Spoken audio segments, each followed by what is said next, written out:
You're here. The galaxy awaits your salvation.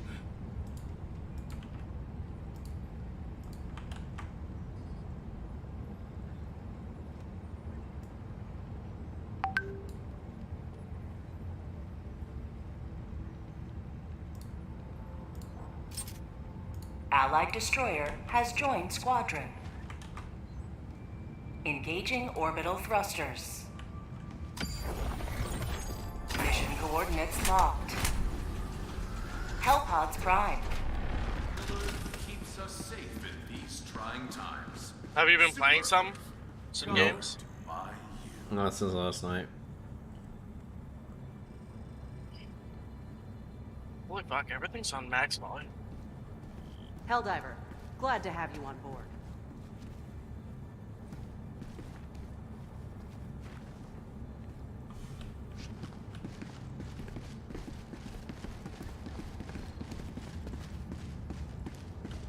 You know, I think I'll do one more, then I probably just sleep.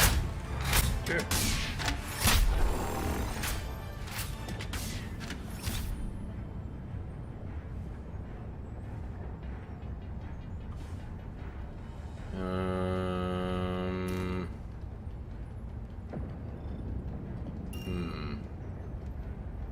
Maybe we start here, we go around, we grab this, and then we do the last one. Yeah, that sounds good.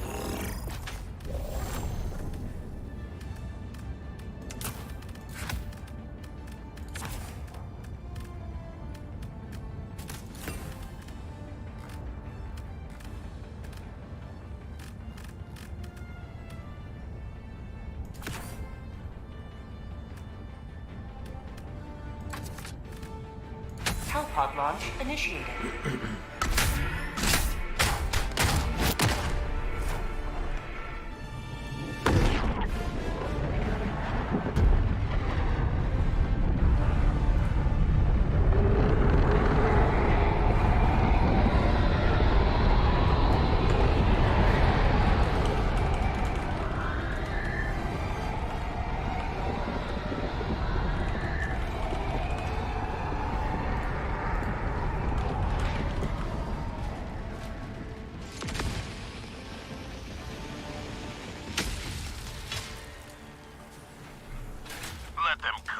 Ooh, Let it's them dark. roll.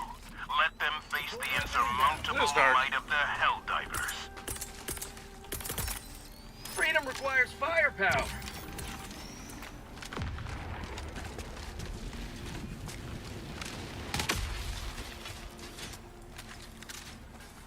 The one thing that I don't like about the sickle is the targeting reticle. I feel like I can't see what when I'm you shooting at zoom half in? the time. Yeah. When you go first person? Yeah. No. Even third person. Oh, I see, 'Cause yeah. it's like a triangle and a circle, and it's just like all white. Like I can't see anything. Huh. Might as well do this bottom one. Yeah, I Attacking guess map. we do the bottom Southwest. one first. 100 meters. Okay, with the base first.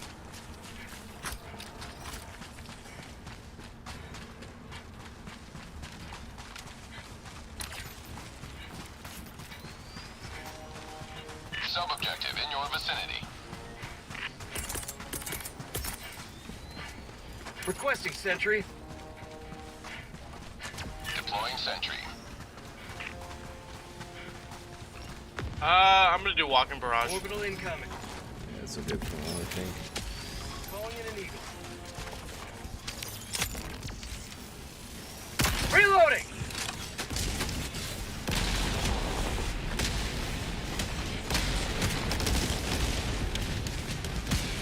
I might go around the left side, see if I can get. Oh, is there a.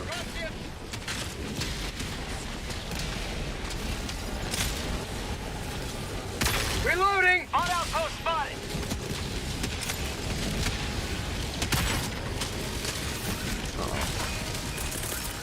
Requesting air support. I missed!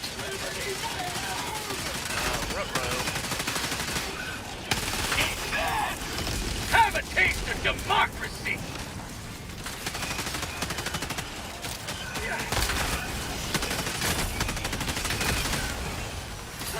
Oh, crap.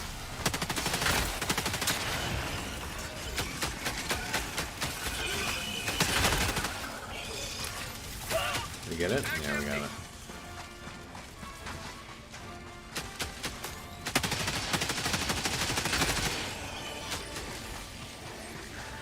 Easy peasy. Rocket guy. Oh, hello.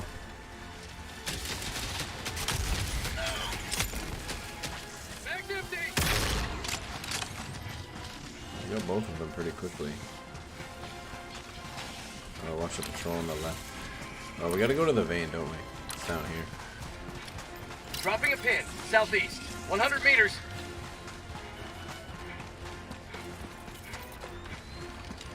Throwing supply beacon. Requesting advanced weaponry.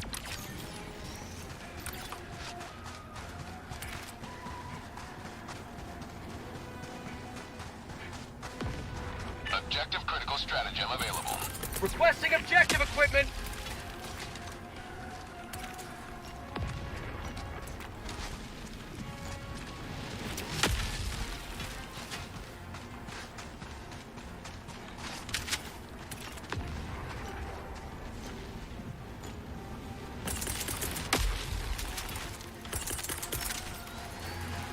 Sending out an SOS.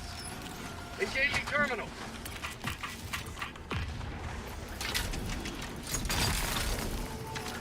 Uh-oh.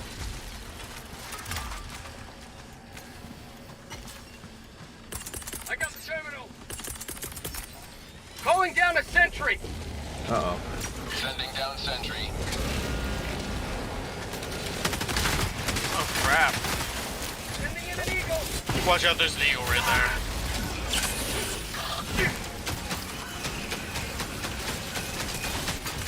Bag's empty.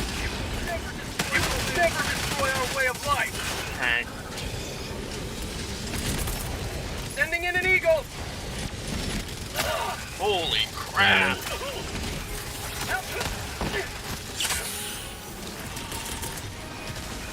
They dropped right on us. Reinforcing. Yeah, they did.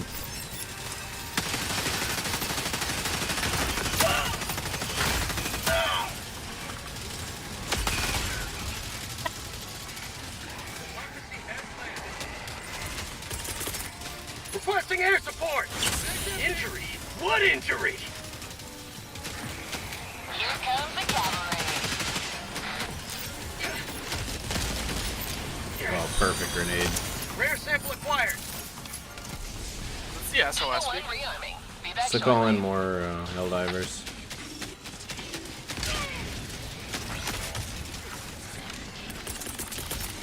Calling in reinforcements.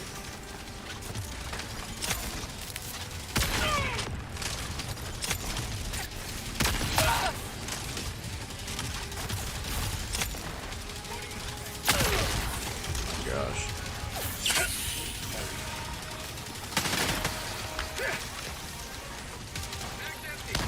Holy crap, that almost smoked me. Reloading.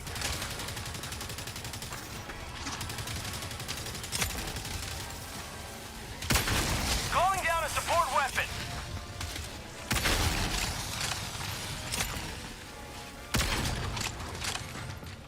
Throwing grenade. Holy fuck! I'm out.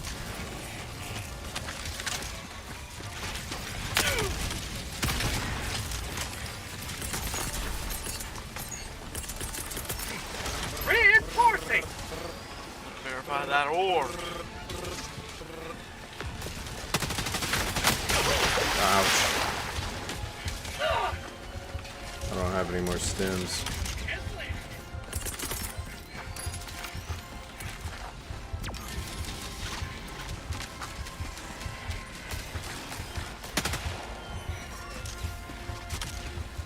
This guy go.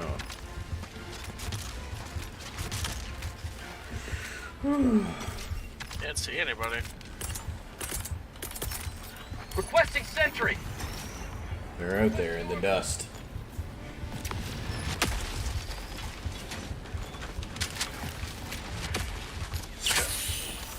Engaging terminal. Oh, he probably didn't need to use that.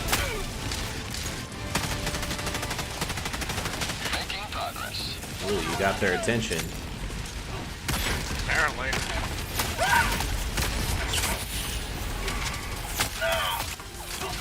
Requesting air support.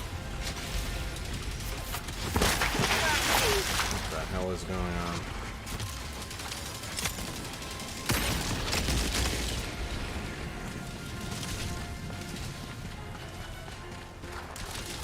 We did it? Yep.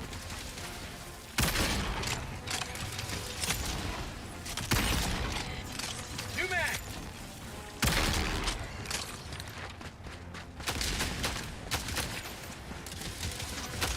Tagging map. Northeast. Far. Mag's empty.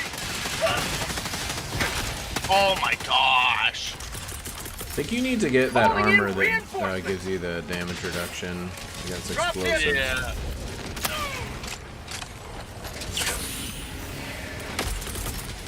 Ending in an eagle. Are you using medium armor? No, it's light. Administering freedom.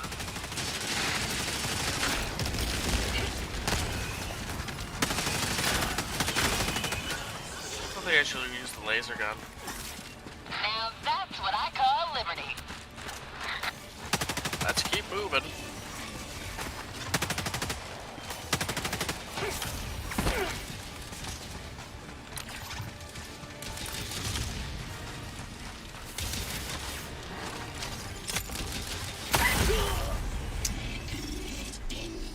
I don't know what just killed me. Calling in reinforcements. Tagging location. Never mind. Northwest. Bots. Request approved. Reinforcements on the way. Reporting to the front.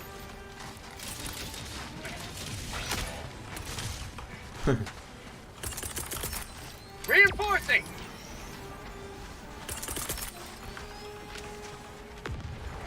Where are these guys going?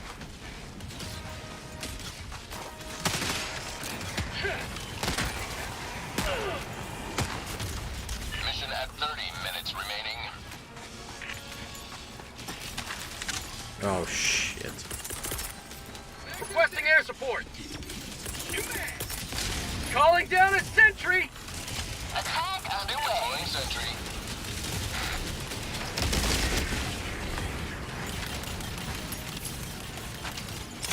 Allied destroyer joining squadron. Deploying Helldiver to combat zone. Goodness. Requesting advanced weaponry. Looks like there's a Objective jammer located. tower Northeast. right there. Yeah.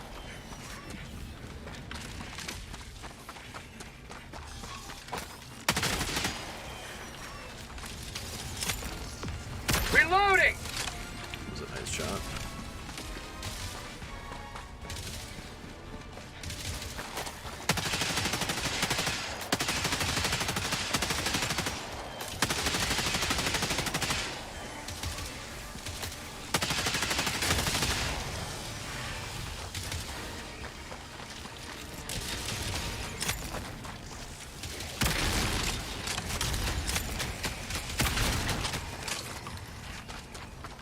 Them rocket bastards. For real. Alright, we got a base on the left and a jammer on the right. We should probably do the jammer first. Yep. Can we just blow up the jammer tower with your EATs? Is that Like possible? this? Can I shoot it? Yeah, try Is it. it a fabricator? Do we need to blow up sometimes. first or no? I don't know. Just try. I'm out. No. Oh, you knocked me over. That's funny. Enemy You have to tactical go and asset punch in the within range. console. Alright, well, at least now we know.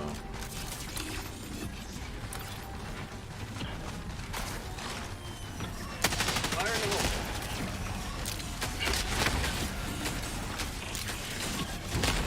Bitch.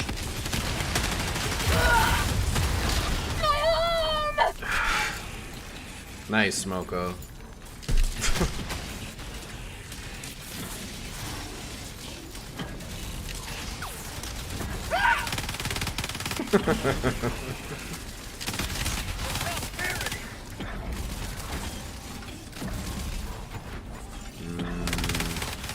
Drop ship. looks like you have to hit it with that. How about a nice cup of liver tea? You're too high. Reinforcement budget running low. Oh, I didn't know you guys died. Yeah. Request approved. Smoko Deploying blew us up. reinforcements. Ready to liberate. Oh, I love being here with no weapons. Throwing grenade! Your weapons are down here.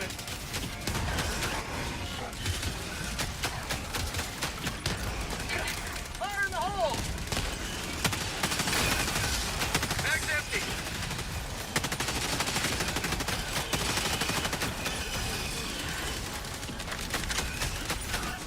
New mag!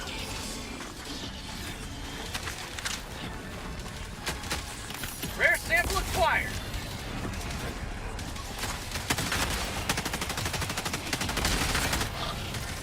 How about a nice cup of liver tea? Ouch. Automaton facility destroyed.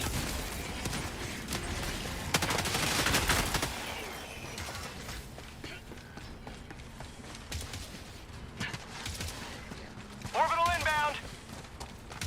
Sending in an eagle.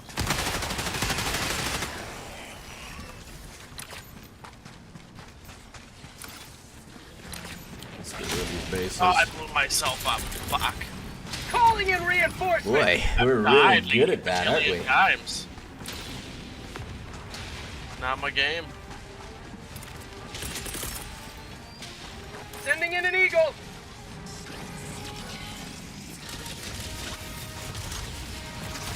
Coming in hot.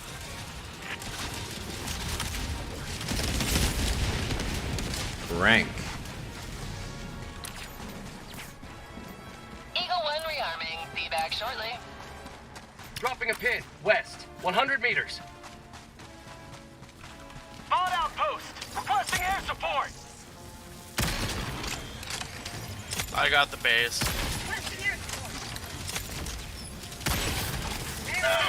This is not in his face.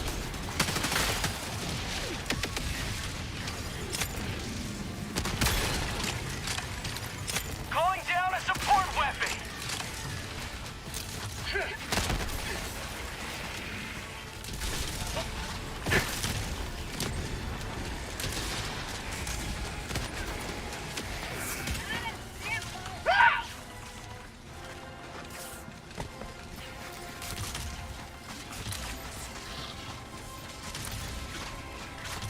Did we kill this base?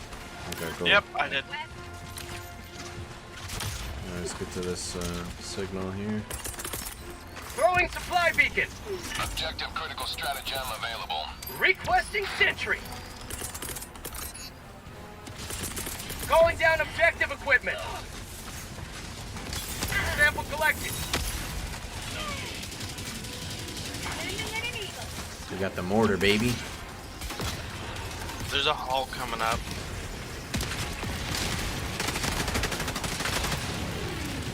Oh wow, you don't say.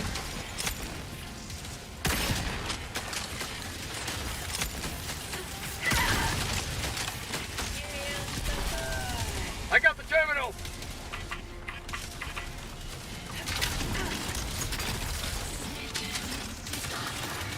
Throwing grenade. Watch out, rocket guys there. To your left. Requesting air support. Fire in the hole. Coming in hot. Engaging terminal. Uh-oh. Holy crap! Throwing grenade. Killed by seal. Well, Reinforcing. Reinforcement budget depleted. Doesn't help when they drop right on you. Oh, you're under the map. Oh, you're lifting. Sending in an eagle. Coming in hot. I'm not gonna complain about it. Requesting orbital.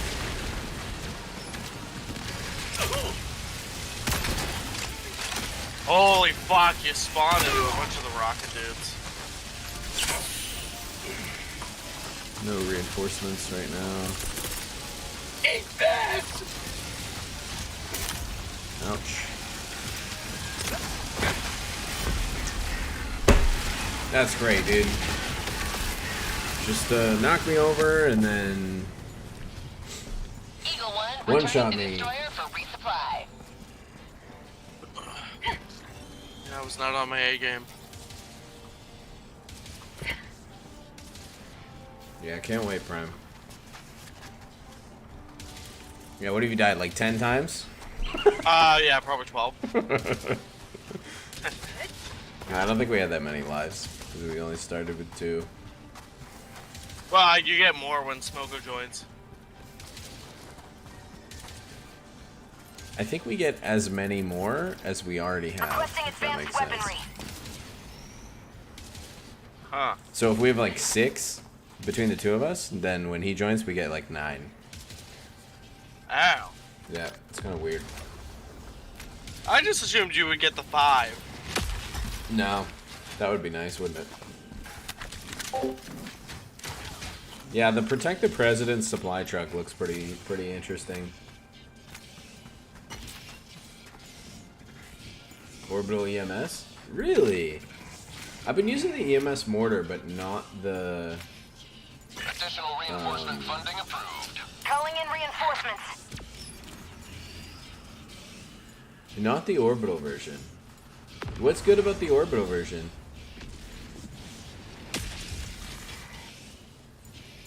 Joining the fray. It's probably good for like disengaging and stuff. I would There's think. so fucking many of them, man. 1 minute cooldown. Yeah. Sending in an eagle. Nuke over there.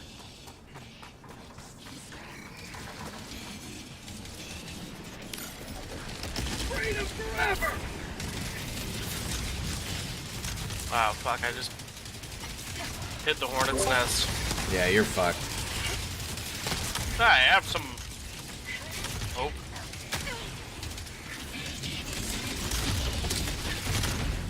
Uh-oh, now I'm fucked. You're gonna get the attention of that turret. Mission at 20 Don't worry, I got minutes this. remaining. What are you doing? Finishing this. Fight. You know when Master Chief jumps into those, like a whole bunch of brutes? Like Those that? big? Yep. Like that?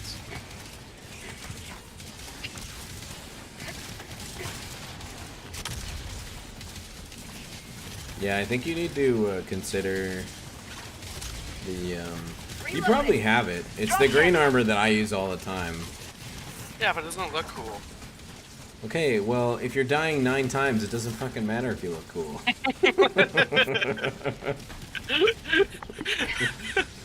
Yeah, but I'm dying looking cool. Great looking corpse, dude. I'm also tired, so I wasn't playing as effectively. But yeah, the 50% is definitely something I should take. Yeah. Probably the medium armor, maybe. Getting one shot by the rocket dudes feels extra bad. Does it stop it? Yeah. Because you don't get one shot.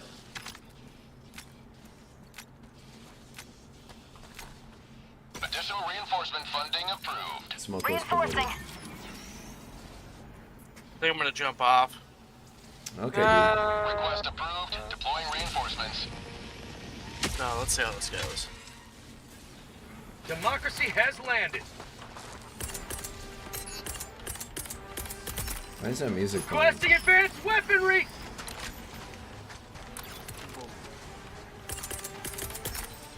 Calling down a sentry. Deploying sentry.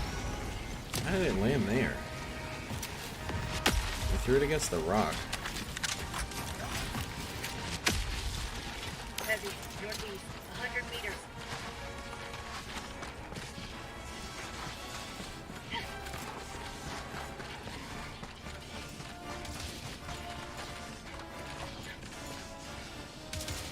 How do you know I'm here? Turd. Oh, there's a bunch in the crate.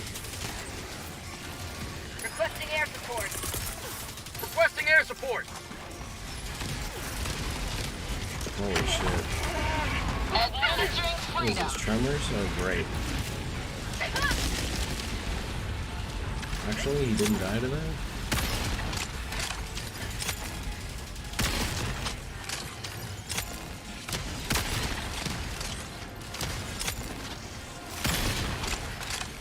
Come on, bro.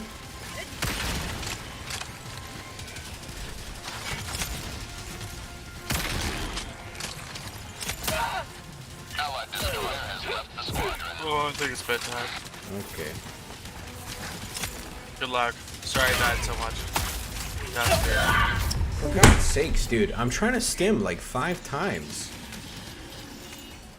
Additional reinforcement funding approved. They fixed the arc thrower crashes yet? I don't know.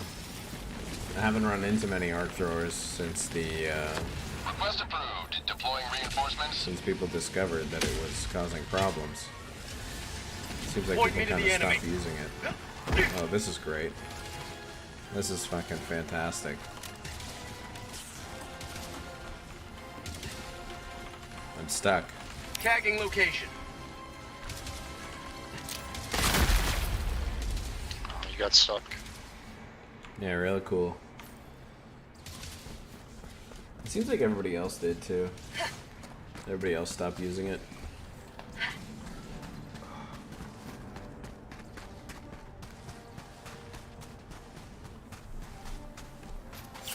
My life for Super Earth!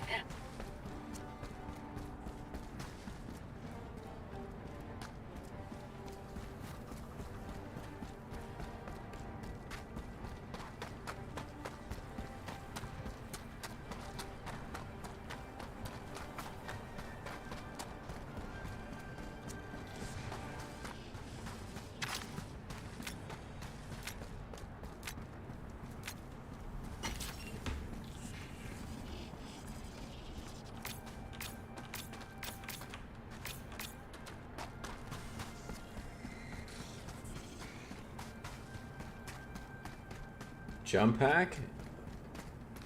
I can't even imagine trying to use a jump pack.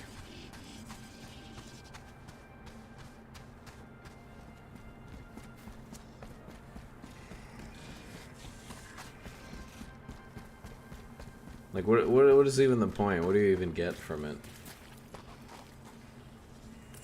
I feel like you don't jump that far. Additional reinforcement funding approved. Reinforcing. I have an auto cannon cooldown in 30 seconds if you want Request that. approved. Yeah, I see. Reinforcements on the way. Democracy has landed.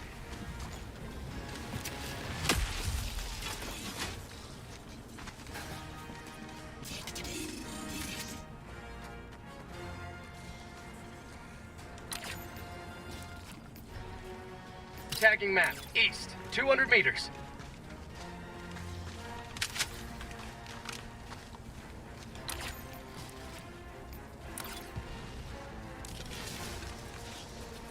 Why?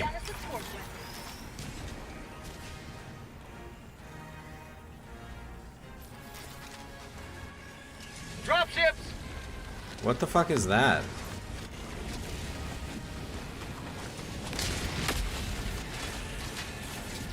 Oh, it's a I'm ship. just gonna laser that. Okay. We have to fight. Oh, it got stuck right here. Are you kidding me? Oh no. What happened?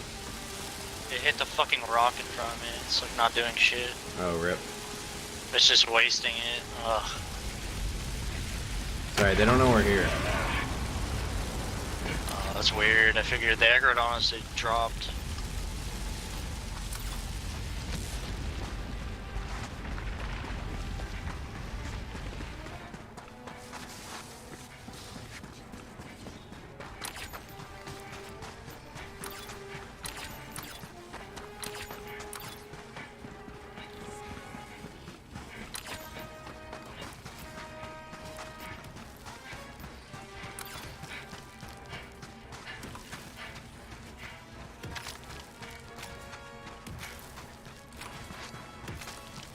Additional reinforcement funding approved.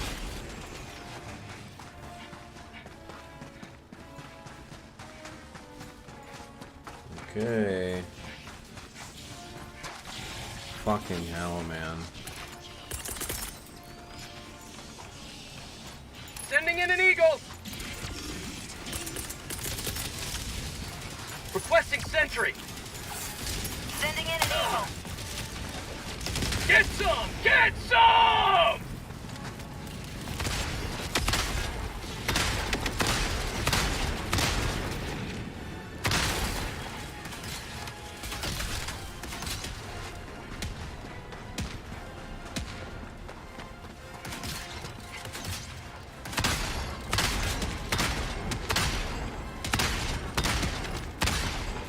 Mag's empty.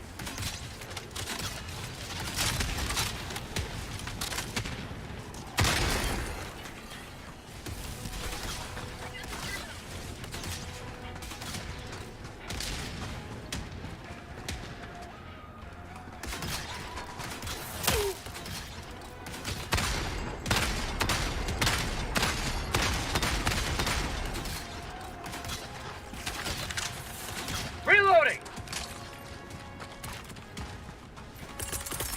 Enemy patrol, southwest. Oh Calling shit. down supplies. Requesting air Air support. striking it.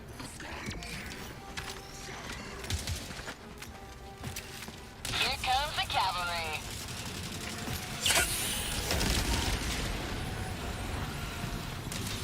Engaging terminal. Eagle 1 withdrawing to rearm.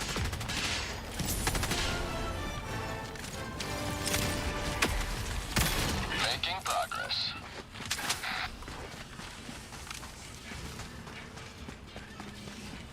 Dropping a pin. Northwest, 300 meters. Good shit.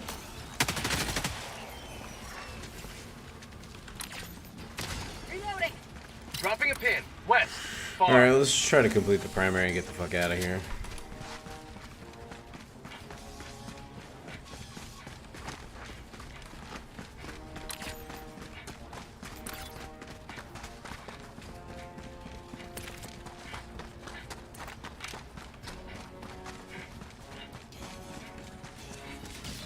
What the hell is this?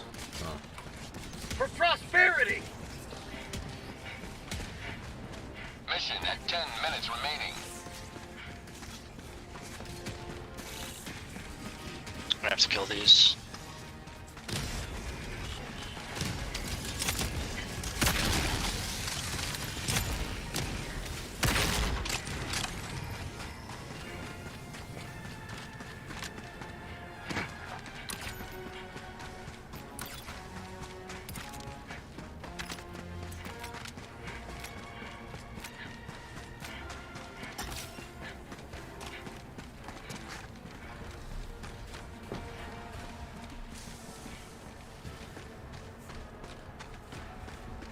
Gotta make sure no ammunition gets wasted, Mata.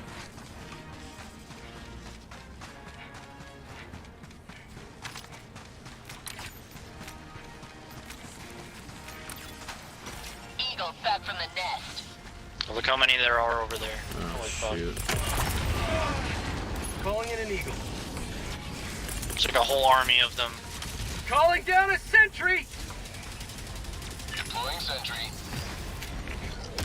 Calling in reinforcements.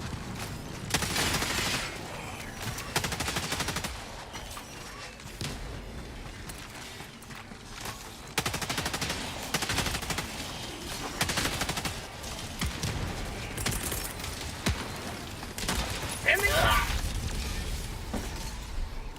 No, I'm not running supply pack. I was carrying autocannon from somebody else. Reinforcing. Dropships. Request Uh-oh. approved. Reinforcements on the way. Now that's what I call liberty. Joining the fray. Requesting air support. Can I get my shit? Or is this gonna be too dangerous?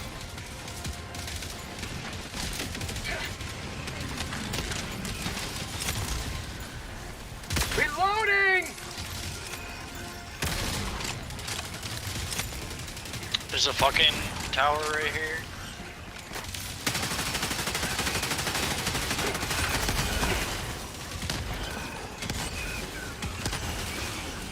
I get. Reloading.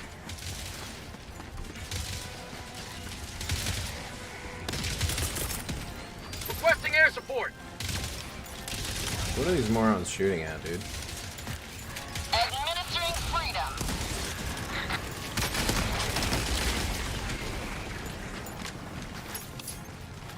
Tower's aggroed on us. Eagle 1 returning to destroyer for resupply. Okay, we gotta go to the long way. We can't fight this. I don't have any cooldowns.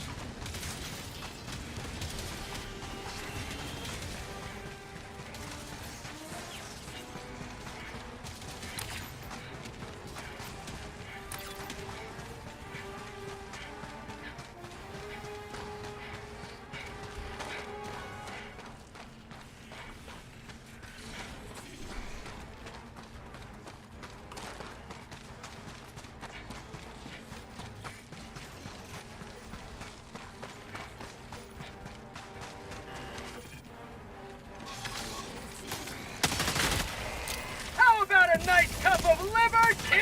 What the fuck was that?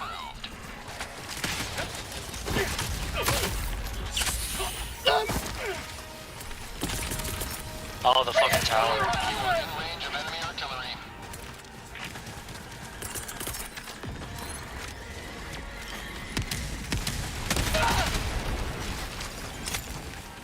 Reporting to the front.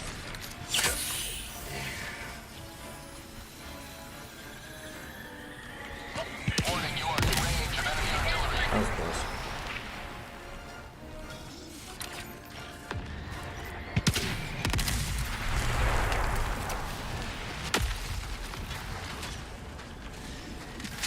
Warning, you are in range of enemy artillery.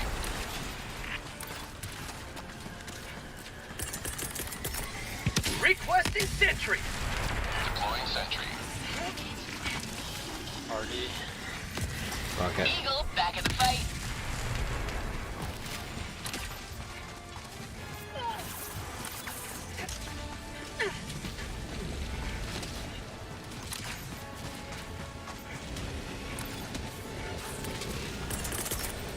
Sending in an eagle.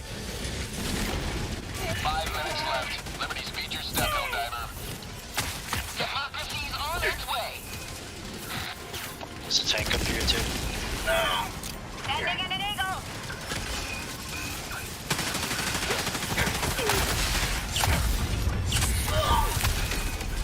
Dude. Warning, you are in range of enemy artillery. I can't deal. There's too many. Warning, you are in range of enemy artillery. How'd you like to taste of freedom?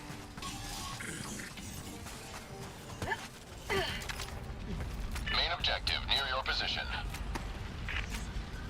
Additional reinforcement funding approved. Calling in reinforcements.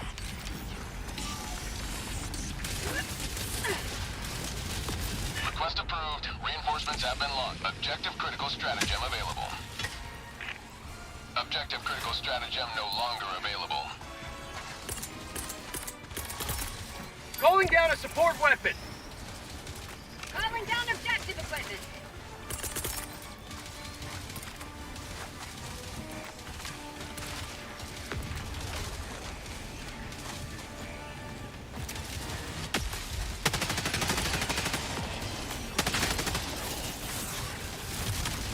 Oh, that's a tank.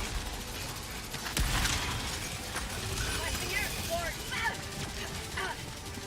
I got the terminal.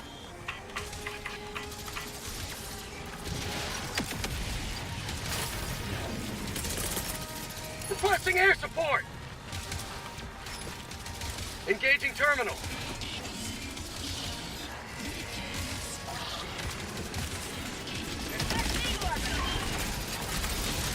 I got the terminal.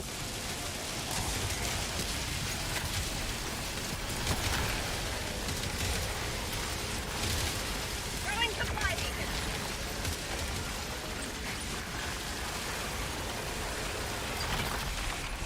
Drop ships.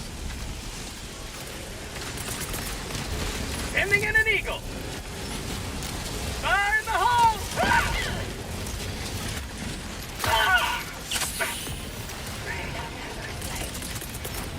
Liberty, save me!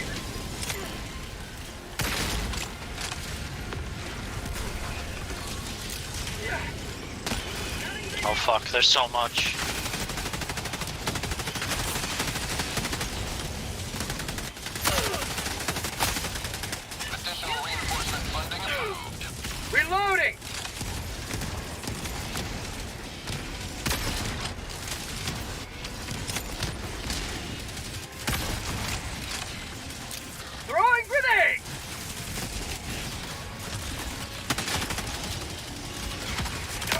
Oh.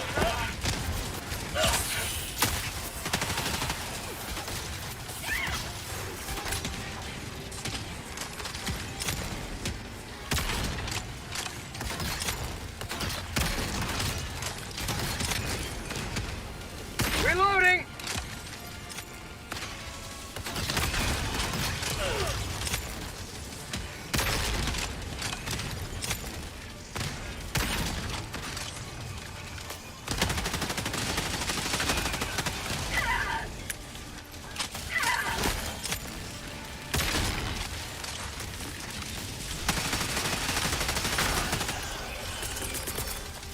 Calling in reinforcements! No. Preparing to leave.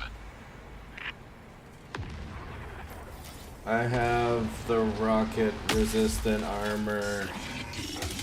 Point me to the enemy. Fire in the hole!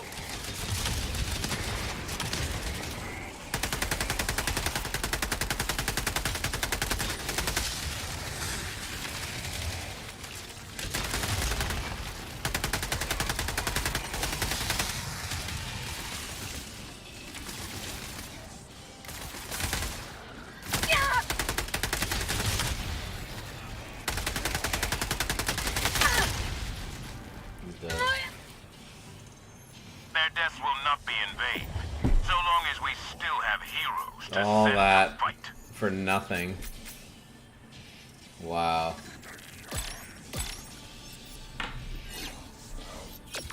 Super Destroyer leaving low orbit. Emergency extraction shuttle deployed. I feel like if my buddy didn't die like 9 times at the beginning of the mission, we could have done it, but that's rough. That is rough.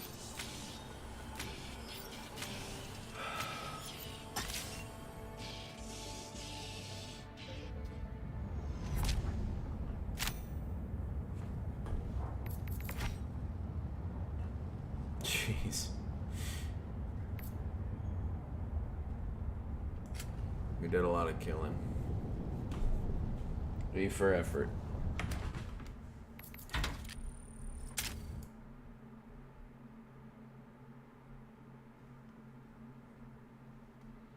Alright.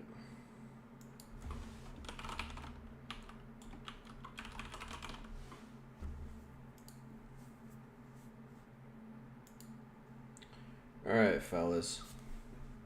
What do we got here?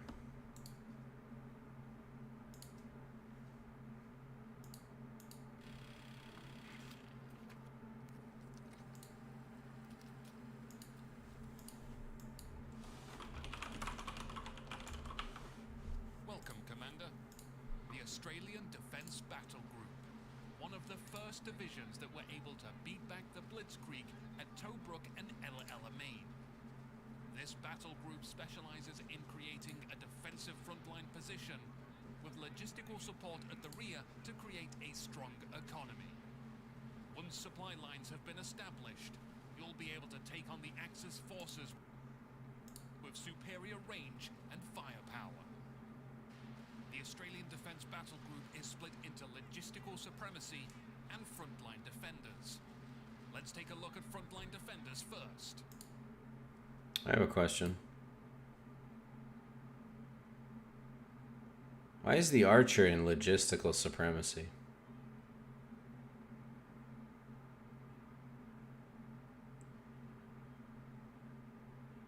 I feel like this should be over here. Nah, doesn't matter. The Australian Light Infantry is a 5-man squad equipped with Lee Enfield rifles. Like infantry sections, they can be upgraded with scoped rifles. This squad performs well at long ranges, and with their sharpshooter ability, they can increase their accuracy for a short time. There'll be no time for lollygagging, as this squad is capable of constructing field defenses and emplacements, including the durable Sangar wall to hide behind. Wait, they get a machine gun emplacement? Australian Light Infantry can hold the line, but they are not equipped. Oh, I literally didn't notice this earlier. I didn't even know what this was. For that. The 2-pounder is a light anti-tank gun. It's quick to fire, fast to reload, with a decent firing arc. Veteran C1, the ability to target weak points becomes available, slowing the target vehicle hit and disabling its weapons for a short time. Wow. Defensive Tactics grants your sappers and Australian light infantry the tools needed to build the 17-pounder and Bofors. Oh, there you go. Okay, so you get 17 pounders and the Bofors at the same time. Pounder is massive, but if you're able to find a clearing for one, then you won't have any trouble penetrating even the thickest armor from afar.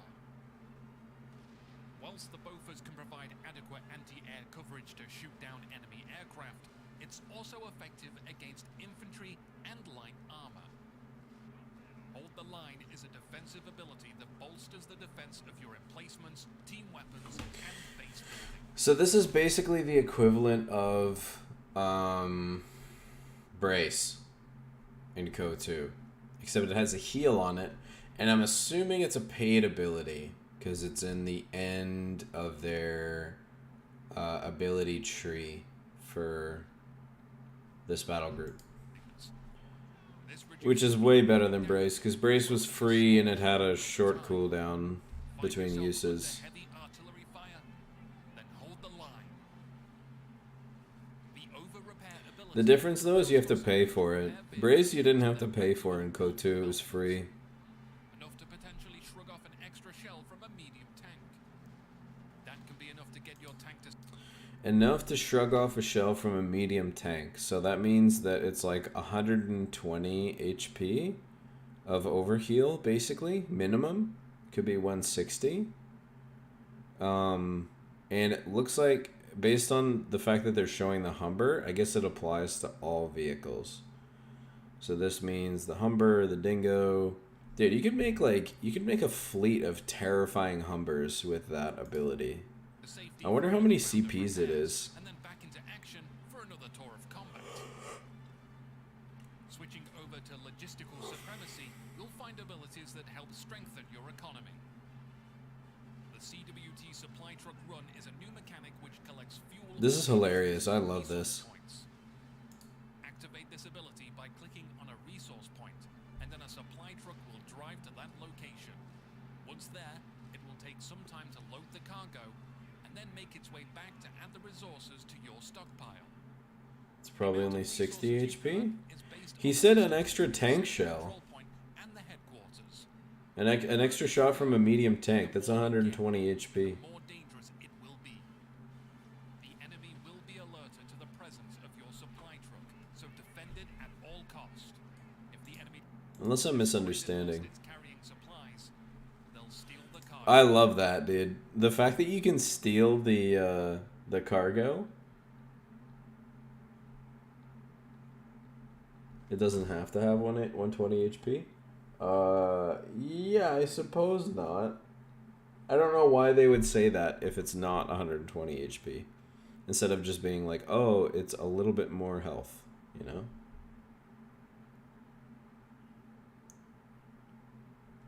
Well, it has 240 right now, so 260 would be barely anything. It's probably not that. Provides cheaper and sturdier caches. Perfect for locations where you are already focusing a strong defense. Okay. A new construction option becomes available with artillery tripwire flares. These can be planted near sector control points. This is interesting. Munitions. When the enemy trips the wire, a flare will reveal the surrounding area, and a single artillery shell will strike, letting them know these are our resources. Charged creeping barrage designates a line of shell fire from point A to B. This type of barrage was often used as a shield for advancing infantry, but it works great against any established enemy frontline positions. You'll need your supply routes in check, because this will cost you a heavy amount of munitions. The Archer Tank Destroyer has arrived. This tank destroyer is equipped with the 17-pounder. It's got range, it's got firepower. When it's stationary and out of combat, the first shot against its Oh my gosh, look at this. accuracy, penetration, and damage. Rip. With its great reverse speed, it can quickly deploy, take a shot, and then reposition to safety. The The Australian Defence Battle Group has excellent defensive capabilities and equipment that hits from afar. But they also paint large targets on their back. You'll need to use everything you've got to protect your supply trucks, keep your emplacements firing, and fuel your war. For more information, head to companyofheroes.com to see the latest news Okay. and learn more about the Coral Viper. So, If you'd like to talk strategy, then come along to the official Company of Heroes Discord. Good luck on the battlefield, Commander. My name's Anuki, signing off. Inuki.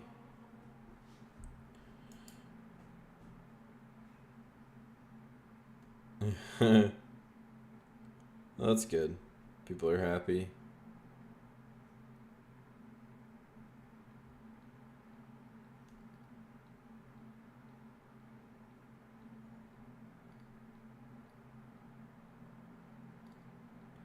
Not the Bofors.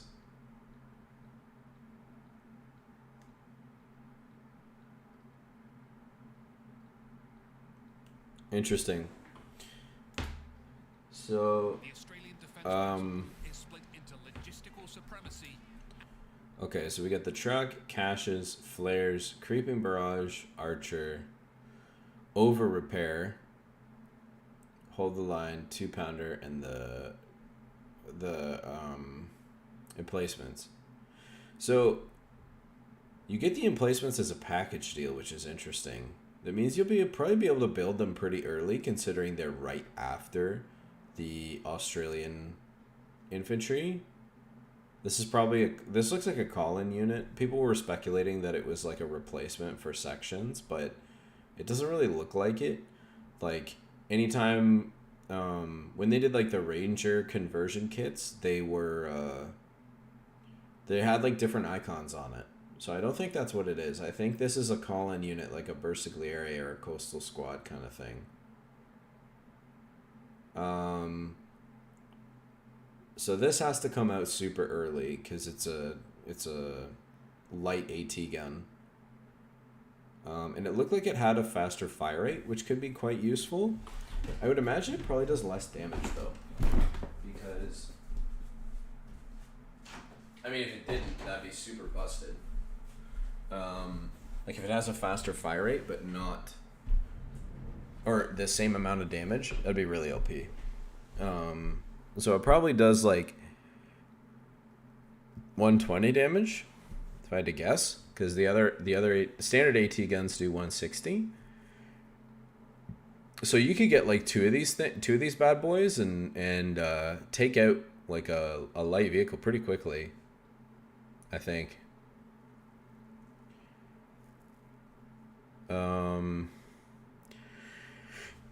It's interesting that they have over repair, which I'm assuming is extra health. I'm kind of surprised this isn't over here, but maybe, I don't know, for whatever reason they had it this way. Yeah, this is the new battle group, Tarzan. And then this seems to be like some sort of global brace ability plus a small heal. So that'll probably be good. But you'll have to pay for it. So it's not going to be like brace from COHPE3. That shit was the worst. And Darren did say in the stream today that indirect fire was the best way to counter the emplacements. So hopefully we don't have the same problem with emplacements that we did in COHPE2. I can say already that we definitely won't, because they don't have a mortar emplacement included here, and that was like the worst part of COHPE2 was the mortar emplacement could basically nullify all your indirect fire options when you were playing against SimCity. So boost team weapons. What do you mean? Take money a lot. What does that mean? These are free. They're giving these away for free.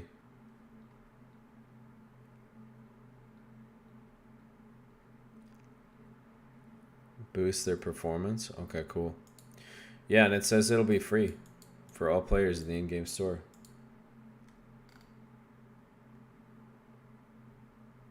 Yeah, so you don't have to pay for them. They're free. Okay. So this seems pretty straightforward. Like, there's nothing really to dissect here too much. Like, it seems pretty straightforward. I'm interested in this one though. This one seems really like different.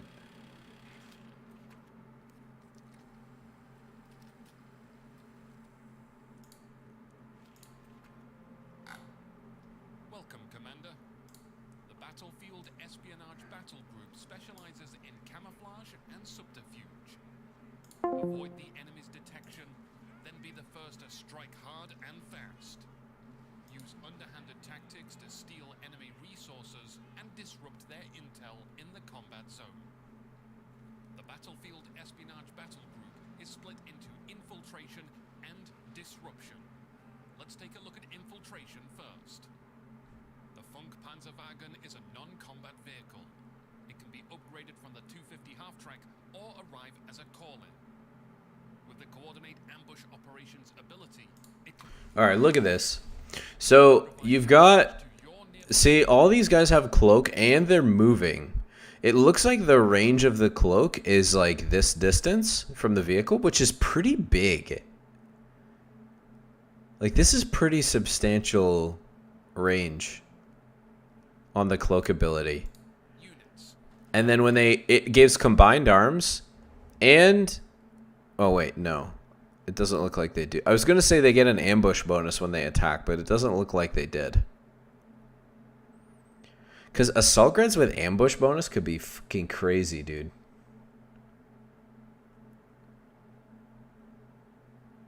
They got detected? Does not camouflage itself. Oh, okay. Infantry and team weapons that are camouflaged gain the first strike bonus, increasing damage. Oh yeah, okay. He literally said they get the first strike bonus. So you could set up some crazy ambushes with this thing. I also like, that's kind of neat how in the showcase here they had it like hidden behind the building, so you don't necessarily know that it's always there, unless I'm assuming your opponent probably can't see this arc on it. Not likely. For a short duration. They can get a Thompson. What? When engaging, the Funk Panzerwagen can deploy the standard Shu-42 mine and the anti-vehicle telemine. What? 42 mine and the anti-vehicle telemine. That's fucking cracked, dude.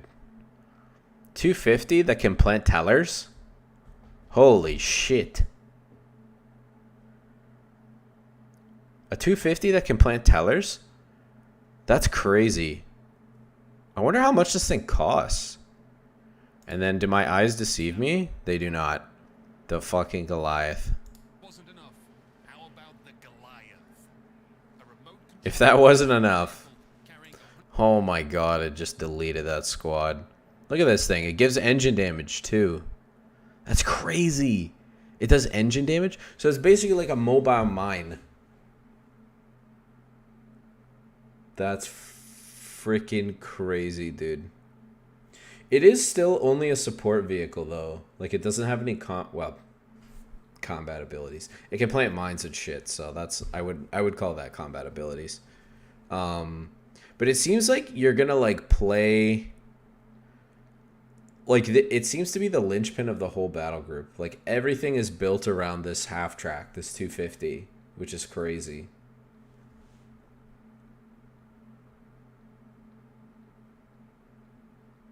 It's stronger than mines? Yeah, of course, because it can move.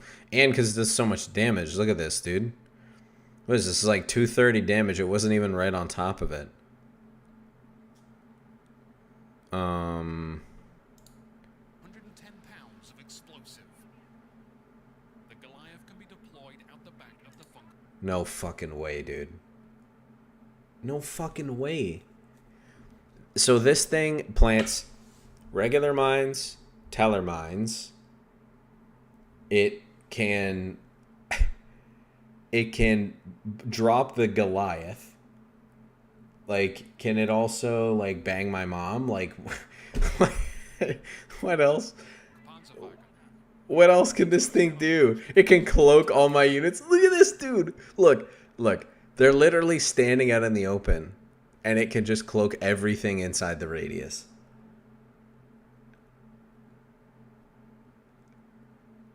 This seems absolutely bonkers to me. To deal devastating damage. It doesn't move or turn fast and can be destroyed by light arms fire. Dude, like, it still did a good bit of damage to that Stewart. Look at this. It can be destroyed by light arms fire. Holy shit, man. It is also easily detected by minesweepers. Okay, so that's good. Anti-tank guns will be bolstered with incendiary munitions, dealing a small amount of additional damage over time after the round penetrates. Well, it does burn damage. Burn damage cannot destroy vehicles. Well, doesn't that kind of fucking defeat the point then? So you have a 1 HP vehicle? Will also receive the Haft-Holodung anti-tank grenade to replace the standard AT grenade, dealing superior damage. What? AT grenade, dealing superior damage. Dude. The AT grenade already does 120 damage. This is not different. This is the same. Replace the standard AT grenade, dealing Am I missing something here? anti-tank grenade to replace the standard AT grenade, dealing superior damage. It does 120 HP. It's the same. This isn't different. You will also receive the Haft-Holodung anti-tank This is 120 damage. grenade to replace the standard AT grenade, dealing superior damage. Okay. So you get both of these things? I'm confused. Is this by default? Or is this part of the this is part of the battle group? Advanced ambush training increases the first strike bonus of your infantry squads, as well as extending the Oh. Yo. of your infantry tank grenade to superior ambush training Look at this section, dude. increases the first strike bonus of your infantry squads, as well as extending the duration.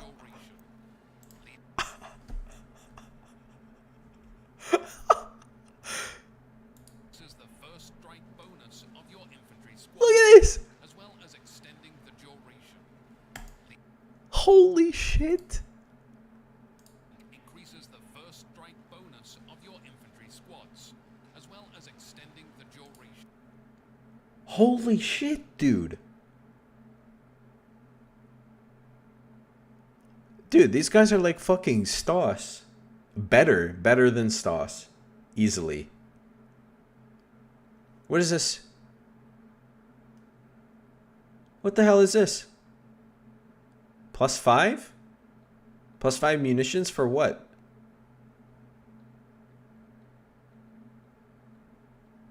Gives you munitions. Oh, so it does do more things. So it can also plant Teller mines, build Goliath, cloak surrounding units, build regular mines, bang my mom, and produce munitions. Nice. Dude. This is the Giga Track, okay? This is the fucking Giga Track right here.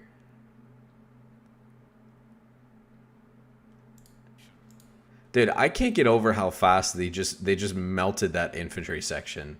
Like, yeah, you know, I guess, you know what? Like, LMG, combined arms, ambush bonus. Fine, you know? What did he say about this? I wasn't even listening. Training increases the first strike bonus of your Increases the first strike bonus. Okay, so that probably explains what's happening here. Because if it makes the first strike bonus better in any way, first strike already gives, I think, like 25% damage and 50% accuracy or some shit. So no surprise that it's just burning this shit down. Dude, this is gonna be so busted. Like, being able to walk, so, like, you can basically park this thing in the fog of war, have your infantry stand on, like, the peripheral edge of it, and just, like, ambush your opponent over and over.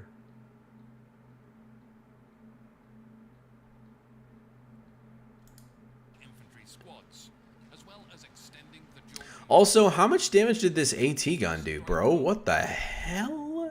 the Haft-Holodung and ET Korea damage. Advanced ambush training Dude, it did like 50% HP of the Steward here. Is that right?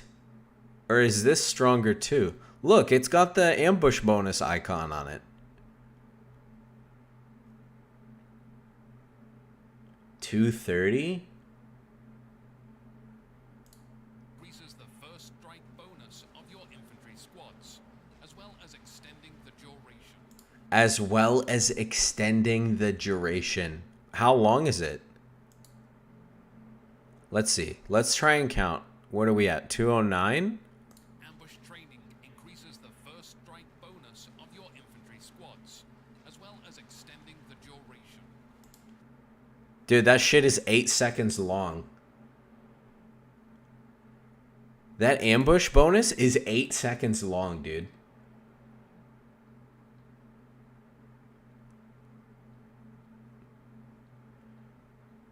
The regular ambush bonus is like, it's 4 or 5 seconds. It's enough to get one volley off and start a second one. This is 8 seconds. This is like, dude, look at this, dude. Look. Okay?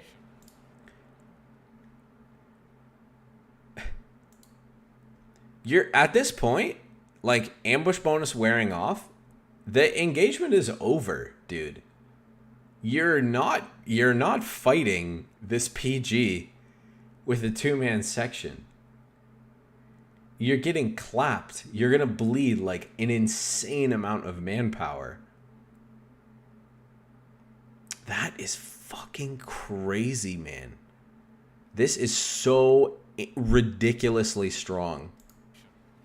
Leading to deadlier ambushes for your infantry squads when engaging from camouflage. No shit. Prepare yourself for Operation Scorpion. Upon activating the ability, Of course, dude. Why don't we have cloaked tanks driving around, dude? all vehicles will gain camouflage, reducing their speed.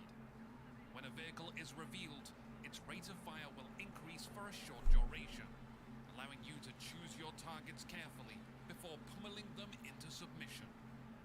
In addition to this, vehicles lost during Operation Scorpion will have a portion of their cost refunded. Oh, good. Oh, good. Good. So my opponent can set up in cloak, dive me in the most stupid way possible with this reload bonus, and then they recover some of the resources back from dying. That's great. That's... Where is it? Where is it, dude? There it is.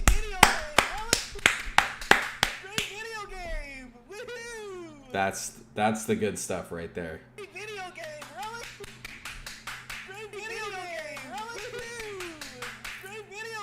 That's the good stuff right there, dude. We haven't even got, dude. We haven't even got halfway through the battle group yet, dude. We still have to go over here. Oh yeah, that's the good stuff right there. Okay, so all we did was this side, right? That we just did one side. So we've got this Funk Panzerwagen that can plant mines, camo units, generate munitions, and bang my mom. We've got the incendiary munitions, which seems okay to me. I didn't really get it. It didn't make sense. I don't really understand what the point is if it doesn't actually kill vehicles. That seems like it's just like an aesthetic thing, or like I don't know. Maybe there's more to the burn damage that wasn't apparent in the video. This seems ridiculously strong. Advanced ambush training. I'm assuming this is what gave them that crazy ambush bonus and extended the duration. This seems like insanely strong. So, okay. And then you've got this thing which cloaks all your vehicles, and then if you lose them, you get resources back.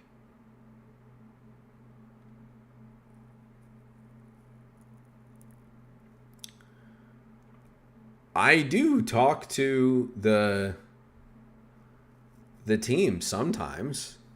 Yo, imagine Tiger Cashback. Yeah, that's crazy, dude. Crazy. So we haven't even got to this right tree yet.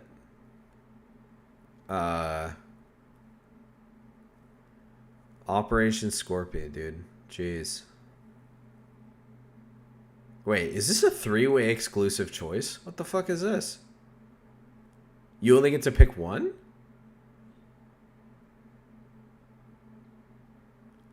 Okay, that makes it more interesting.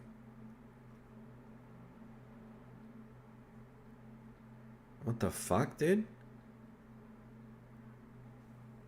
That's gonna be so weird in the UI.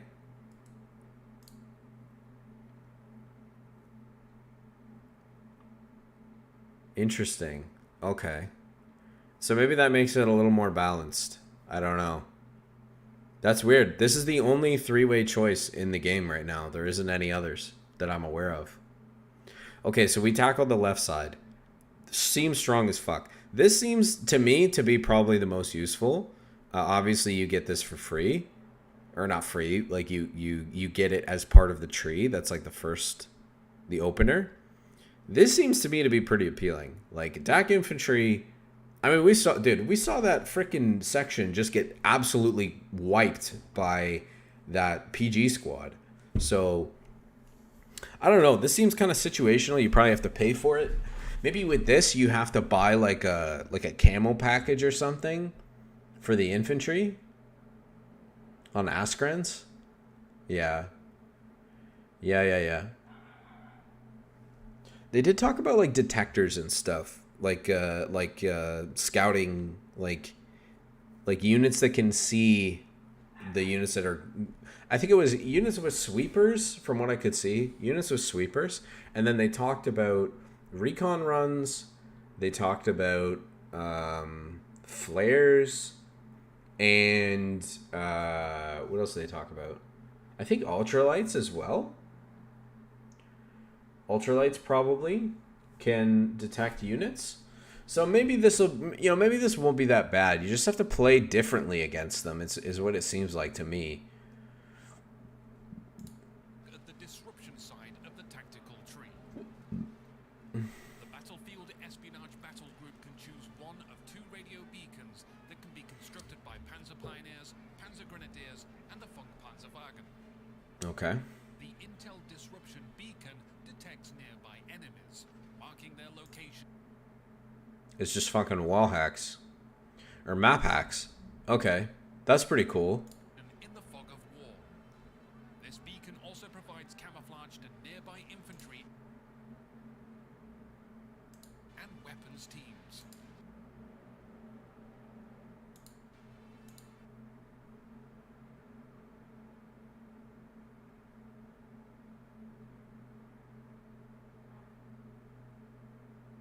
What?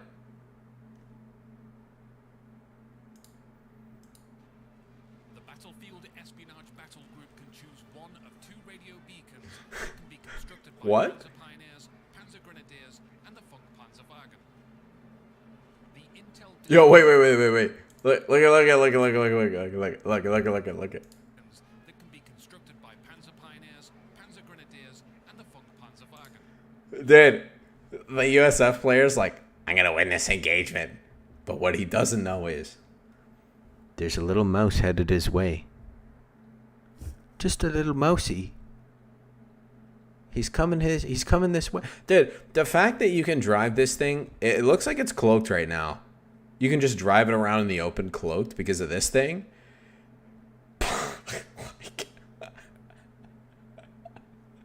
Okay. So Intel disruption. Video game, really? where is this? Oh, this is the church. Okay, and it's what, in this corner?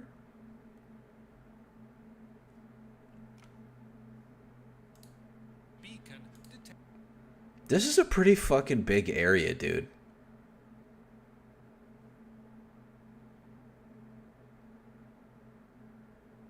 This is a pretty big area. What is this? This is probably like 40 units? Maybe 35-ish? No. This has to be about 40. Because infantry can't engage each other from like here to here. That's a bit too far. So this is pretty big, man. So you're telling me I get permanent map hacks on anything in this area, and all my units are cloaked. That's what you're telling me. Detects nearby enemies, marking their location in the fog of war. This beacon.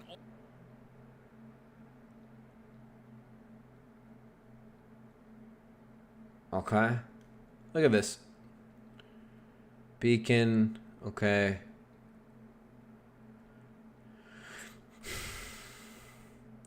That's not too bad. Yeah, this looks to be about the infantry engagement range from the beacon to the edge. But dude, the fact that it detects units and it gives you cloak in that area. So, and look, so I was under the impression that you had to be near that like funk wagon in order to move your units around and cloak, but clearly that's not the case here. Clearly you can move around and cloak around these things too, which means you can potentially, depending on how many of these you can put down, maybe you can only put down one, I don't know, but you could potentially move around these giant swaths of the map completely invisible.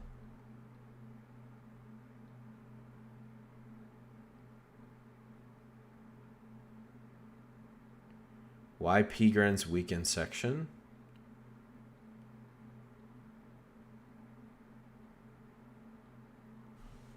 Oh yeah. What the hell is that? This beacon also provides camouflage to nearby infantry.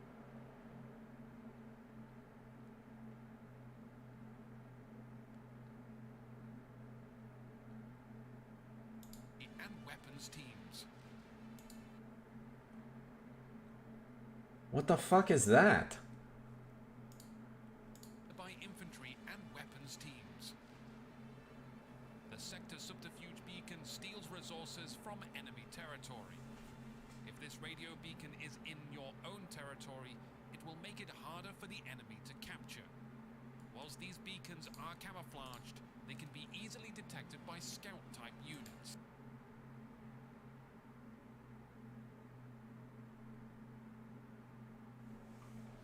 What? It will make it harder for the enemy to capture. Whilst these beacons are camouflaged. Dude, look how far away I can see this from. And I'm assuming you have to plant it inside the territory in which you are stealing from. I feel like this is going to be a meme, dude. Like, how can you seriously use this?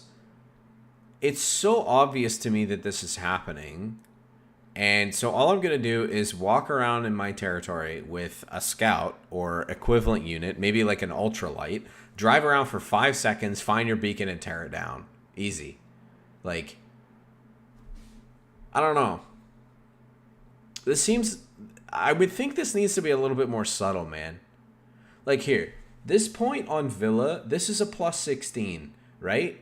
So I'm assuming that what's happening here is this is siphoning or blocking or whatever, like half the resources, right? Is that not enough of a disclaimer that something is not as it should be. Like, do you really need this big fat icon over your infantry? No, because there's no +8. There's no +8 munitions point. I think what's happening here is it's blocking half the resources. But yeah, this big icon over the guys, I feel like it makes it too easy for the person that's being oppressed by this thing. Like if I go back to the tree, where is it? If I go back to the tree, so this is the detector and the stealth one, and this is this to me seems to be the obvious choice. Like, when are you gonna use this? Is a meme, dude. Like, maybe you get this down, and it's like your opponent maybe doesn't notice for however long they don't have a unit in the sector. But I don't know. I just don't really see how this could be worth it. Let's look at the disruption side. Radio beacon is in your own territory. It will make it harder for the enemy to capture. Whilst these beacons are camouflaged, they can be... Maybe Seal, but like... I don't know. I'm just saying it seems too simple. It seems too easy to notice, you know? Easily detected by scout-type units. Plunder allows you to scavenge vehicle wrecks for weapons. The weapons you gain depends on the squad. Panzer Grenadiers get a BAR or light machine gun. Assault Grenadiers gain a Thompson SMG or STG-44. Panzer Jaegers get an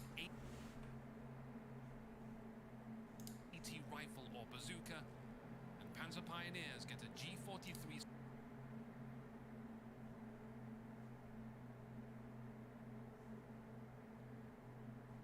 scoped rifle or a light machine gun. Okay, first of all, this ability is cool as fuck. What a neat way to incorporate like the salvage mechanic into something new, you know?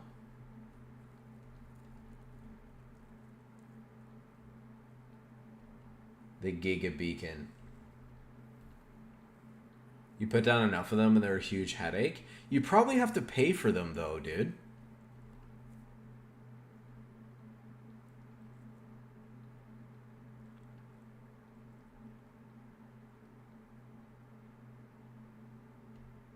Can transit fuel into manpower?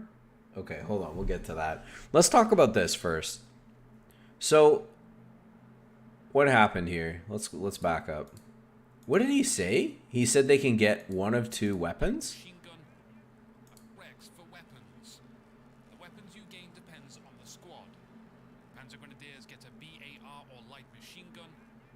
Assault Grenadiers gain a Thompson SMG or STG-44.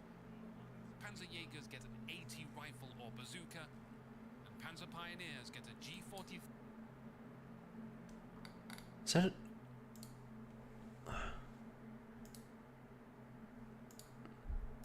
scoped rifle or a light machine gun. This dude has a bazooka. These dudes have Thompsons. I can't tell how many, but it's more than one because there's a plus sign here. And they didn't have any weapons before, I don't think. Yeah, they didn't have any weapons before. And after this they get... It looks like one. But this plus sign means there's more than one weapon in the squad.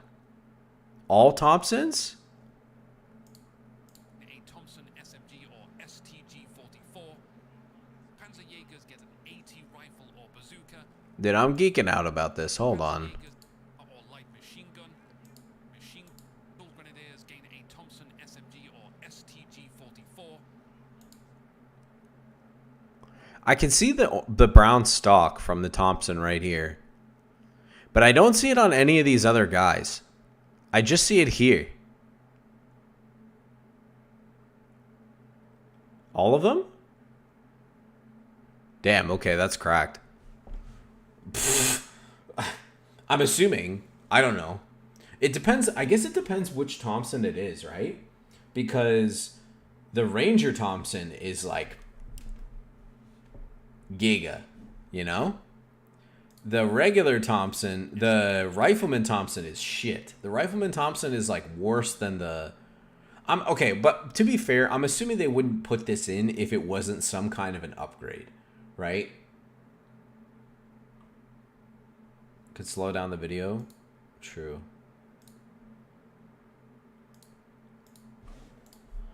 It's just hard because it's G4. Thompson SMG or STG-44.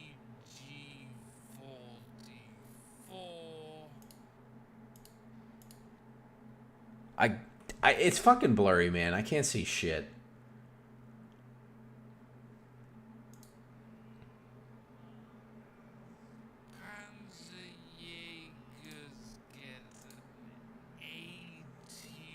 Rifle or bazooka, and Panzer Pioneers get a G43 scoped. So they got Thompsons. This guy gets a bazooka. That's pretty cool. Because I guess, yeah, that's true. You have an open weapon slot on the Panzerjäger squad, which means they can carry 3 AT weapons. That could be pretty scary, dude. Especially the bazooka. The bazooka, I think, does a little bit more damage than the AT rifle. And has a little bit better penetration. But... And then bar. Dude, bar on your PG is excellent. Like... And they said bar or LMG. Right? Gun. Assault Grenadier. The squad. Panzer Grenadiers get a BAR or light machine gun. Assault Grenadier. So they get a bar or they get a MG34, I'm assuming? Dude. double MG34 PG squads? Hello? That's terrifying.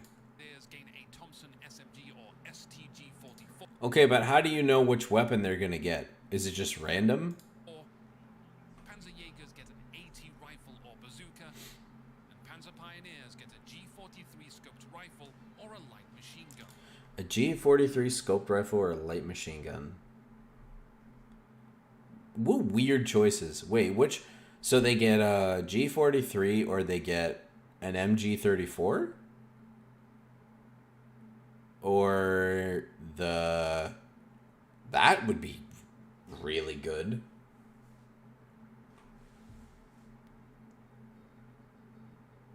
I think it depends on if it is an Axis or an allied vehicle.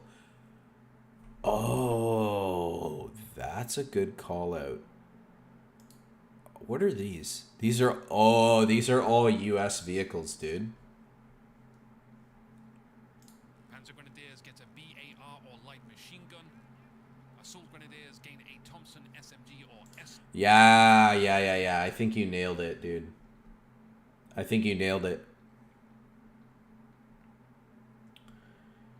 Dak is pretty nasty if lean hard on infantry. Does it only work on enemy vehicles? No, I'm pretty sure he said you could salvage any wreck. You to scavenge vehicle wrecks for weapons. The weapons you gain depends on the squad. Panzer Grenadiers get a BAR. He doesn't actually say. So I actually don't know. But he said vehicle wrecks, so I'm assuming that means anything. Like any vehicle. Brit vehicles will give Brit weapons? That would be cracked, dude. Bren guns? What else do the British have? They have drum mag Thompsons on the guards. The fuck else do they have? Bazooka. Boys rifle. Vickers LMG. You can salvage your vehicle's allies or enemy. Yeah, that's kind of... Depends on the squad, not the wreck. No, but someone pointed out though, so these are all Allied, these are all US vehicles. This is a Greyhound, this is a half-track, this is a Jeep, and this is a Chaffee. And if you notice, as each of these finish, they all get US US weapons.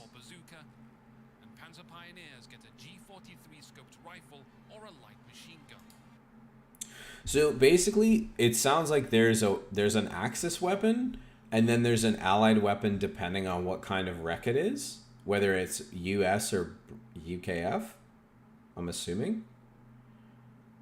Dude, Vickers LMG would be too strong, actually. Like, Vickers is already insanely busted on the Commando squad. If they gave the Vickers to any one of these units, it would be a Terminator. Like, no dice. It could be random. Yeah, I mean, if that's the case, Iron Fist, then what just happened here is a total coincidence, right? Because these guys got Thompsons, these guys got a bazooka, and these guys got a bar. All from American Rex.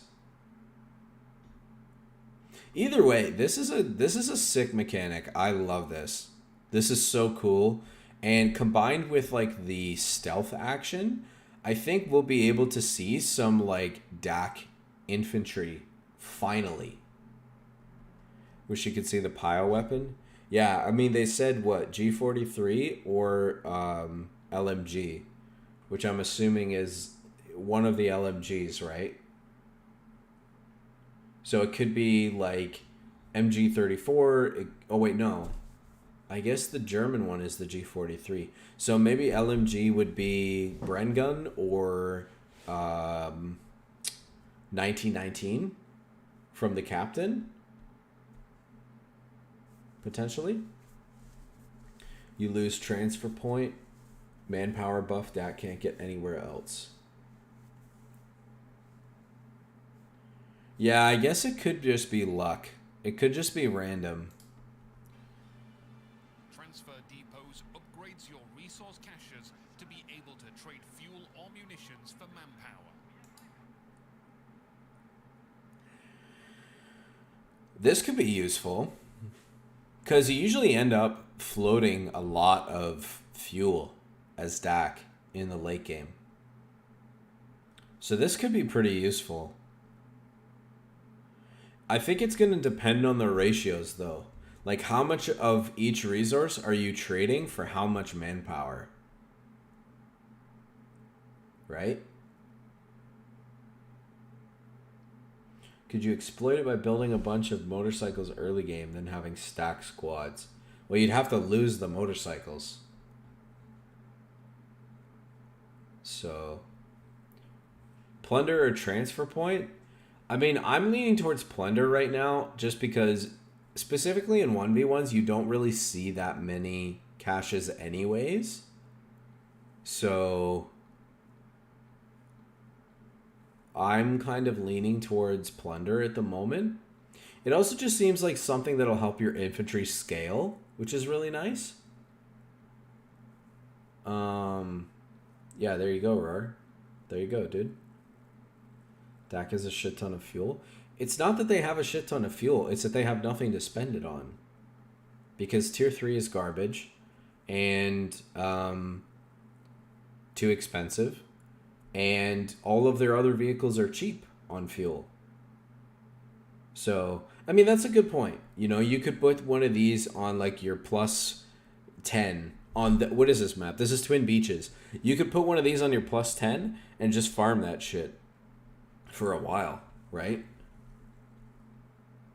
Will your opponent let Rex survive? That's a good point, Iron Fist. That's a good point. You're now going to be incentivized to make sure that you're killing the vehicle Rex, right? Doesn't this give you more of the resource and less manpower? It sounds like the opposite, Gadden. It sounds like you trade whatever that you have this on for manpower. Yeah, attack ground. Yeah. I guess it really also depends on where the vehicle is, right? Munit number is 24. because the cache always gives 50% more of whatever resource it's collecting.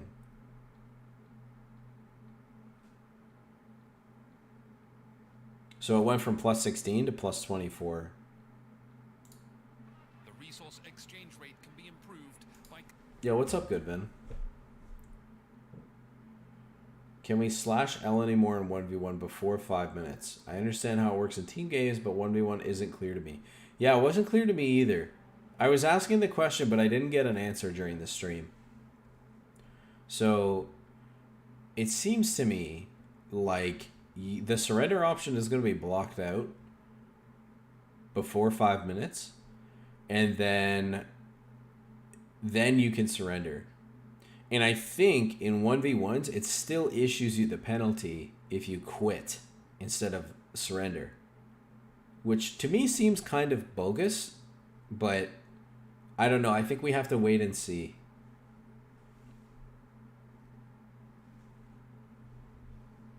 Yeah, that's a good observation, Iron Fist. I think people are going to be a lot more mindful of the vehicle wrecks once they start seeing this ability. Constructing the depot on higher yielding fuel and munition points. Disruption operation reduces your enemy's situational awareness, leaving them more vulnerable to surprise attacks. Once activated, the enemy unit's vision range will decrease over time, and their accuracy reduced. They will still be able to shit. hit targets that are firing upon them, but they'll be less likely to notice other units sneaking up on them. So this is like your Giga late game attack ability.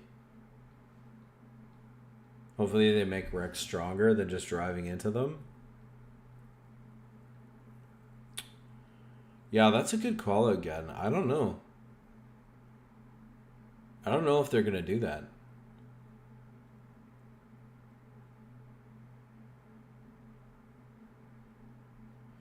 It seems, Goodman, like you won't be able to leave the game before 5 minutes without getting a penalty.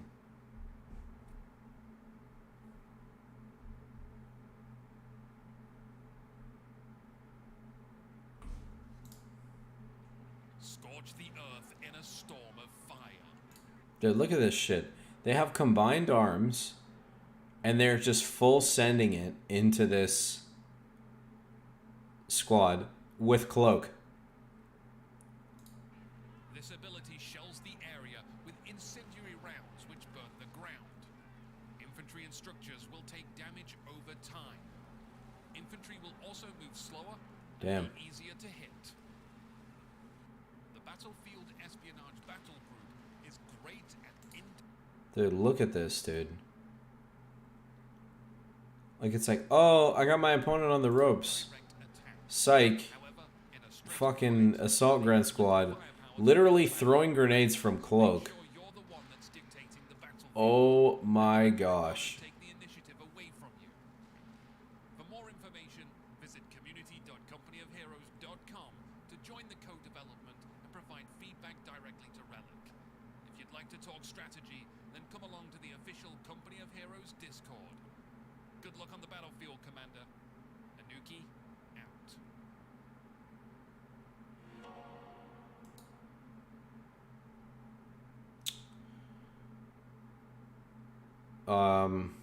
Wow, dude. What a fucking battle group. We've been sitting here looking at this one for like half an hour. What a fucking battle group this is, dude. Okay, let's look at the tree again here.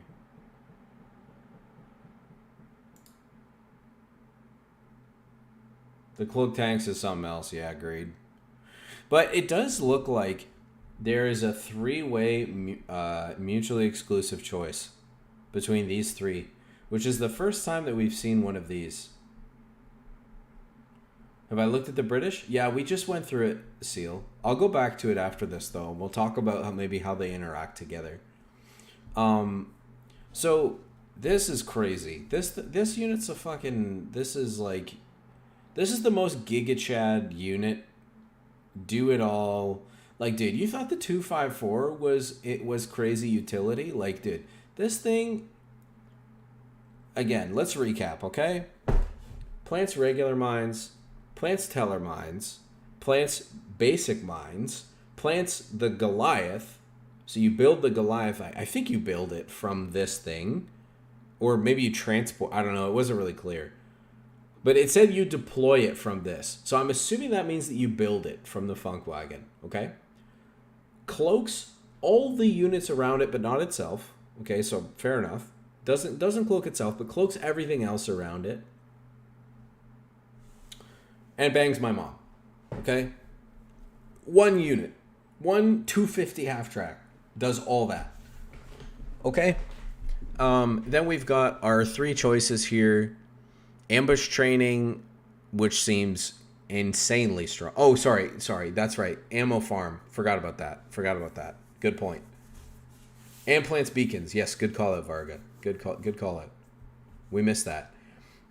It plants both of these like specialty beacon type things, right? So we've got that. We've got the anti-tank incendiary munitions,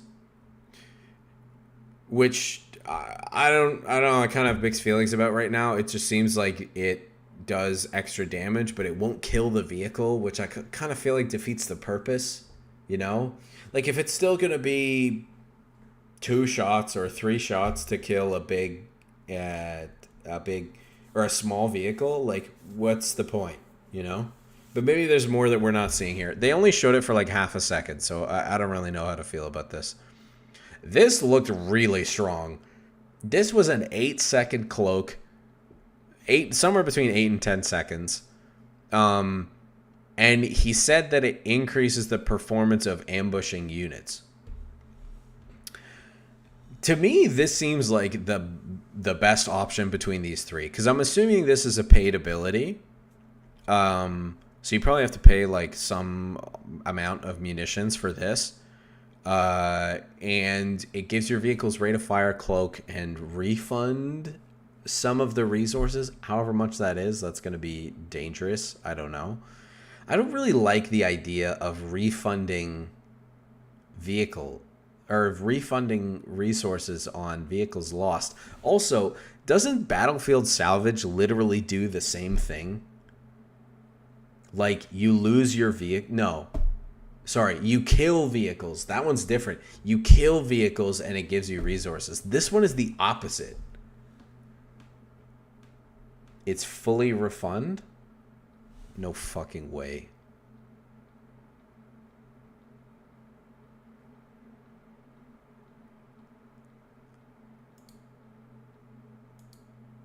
On activating the ability, engaging from camouflage. No fucking way, dude.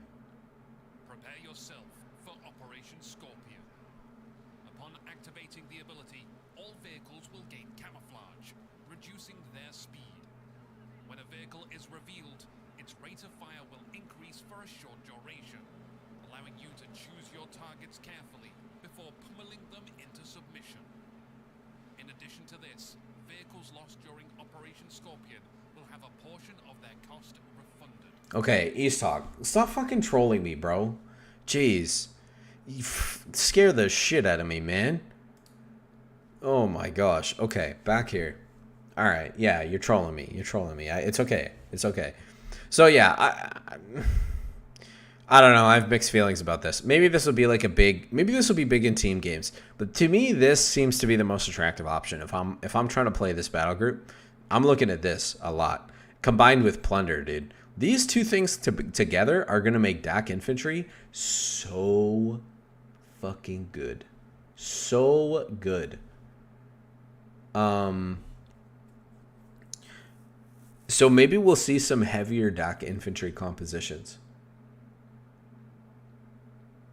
You know what, Goodvin? I didn't want to say it, but I'm kind of getting the same vibe. When I look at this, dude, this strikes me as a massively high skill ceiling battle group.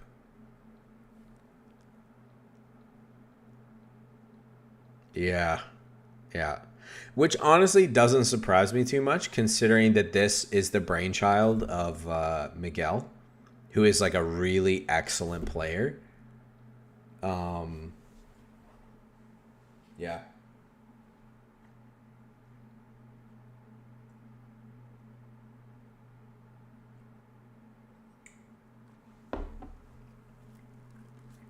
Which beacon sounds more interesting?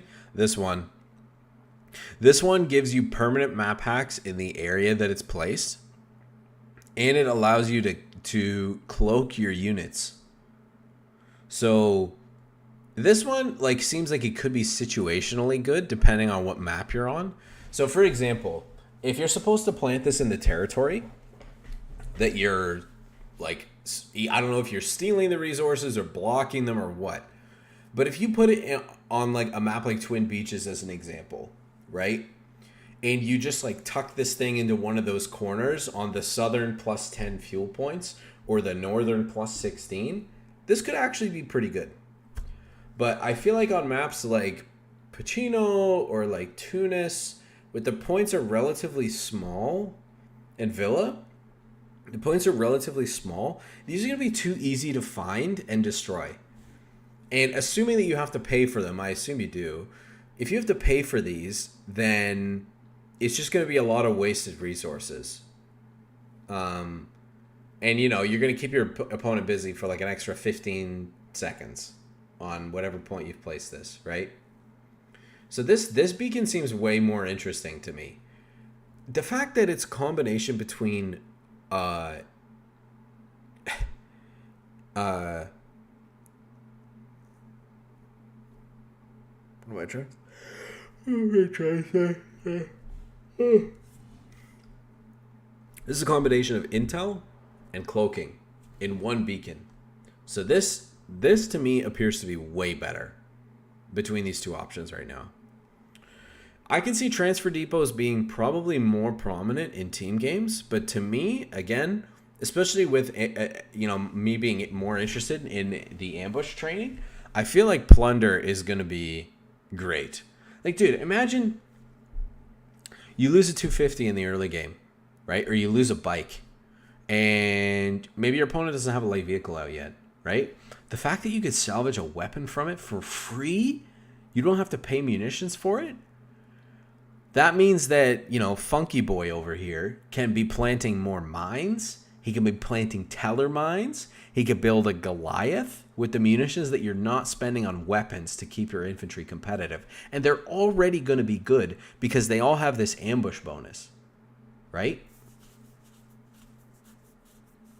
So when I look at these, this looks interesting to me. This looks interesting to me.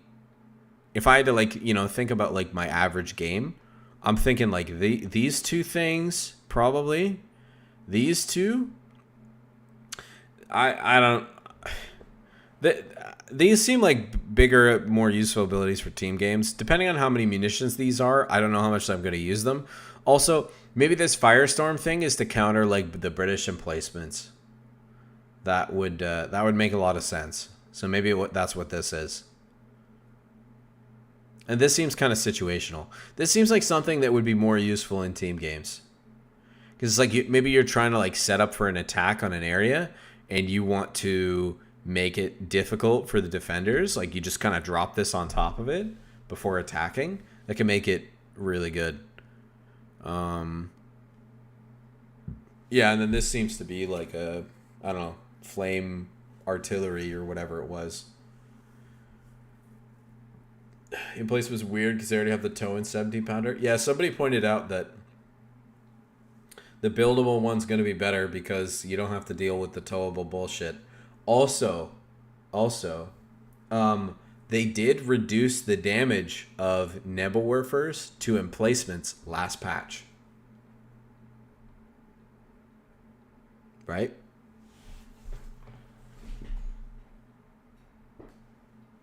Yeah, I was saying that, Iron Fist. Like, it really depends on how many resources you're getting from the transfer. Right? How much are you paying in fuel or in munitions to get how much manpower? That return needs to be specifically understood for me to decide whether or not this is useful. Whoa.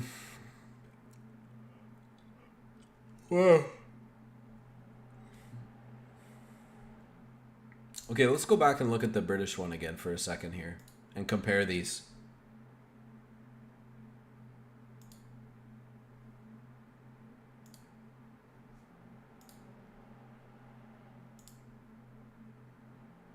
Do you have to spend munitions to use plunder? They didn't say. I don't think so. He said that you salvage vehicle wrecks for weapons. So think about it, like in the current iteration of salvage in the game, you don't have to use salvage. You don't have to pay to use salvage to get fuel from a vehicle, right? So it sounds like it's free. It sounds like it's free.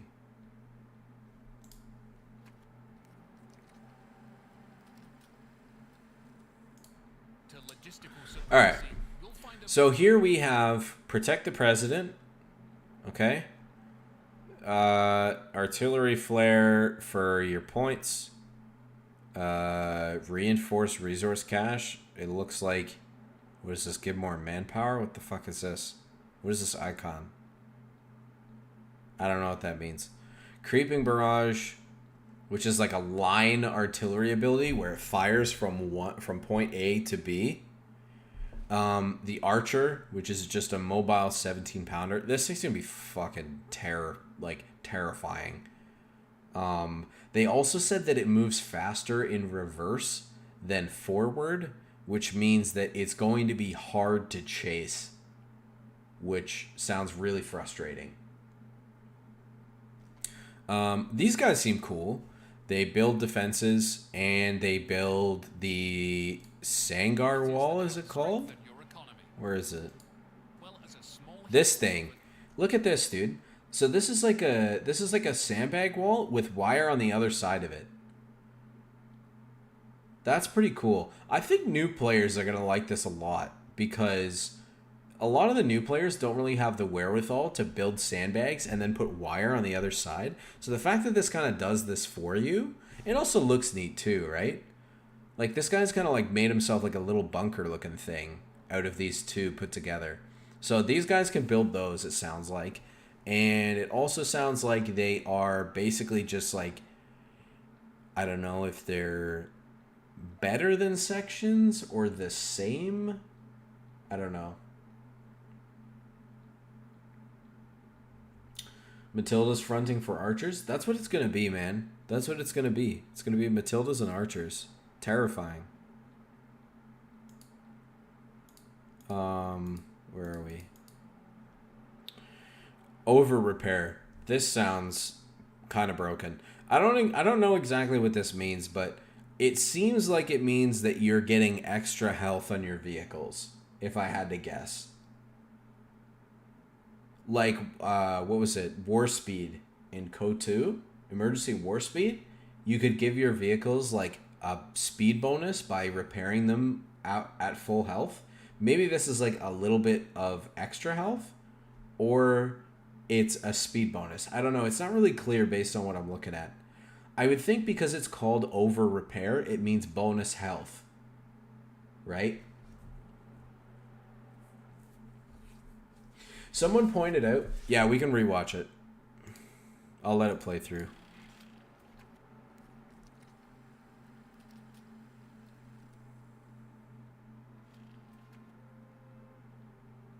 Welcome, Commander. The Australian Defence Battle Group. One of the first divisions that were able to beat back the Blitzkrieg. So here we've got the 2-pounder and the Australian section. At Tobruk and El Alamein.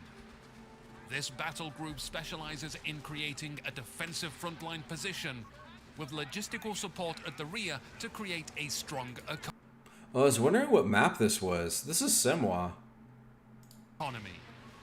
Once supply lines have been established, you'll be able to take on the Axis forces with superior range and firepower. The Australian Defence Battle Group is Yo, split thanks for into the sub, logistical Iron Fist. supremacy Appreciate it, man. and frontline defenders. Let's take a look at frontline defenders first. The Australian Light Infantry is a 5-man squad equipped. Can you do your teammates' vehicles? Oh, I fucking hope not, dude. That would be terrifying. Dude, imagine what would that be? Like a dozer with 1,000 health.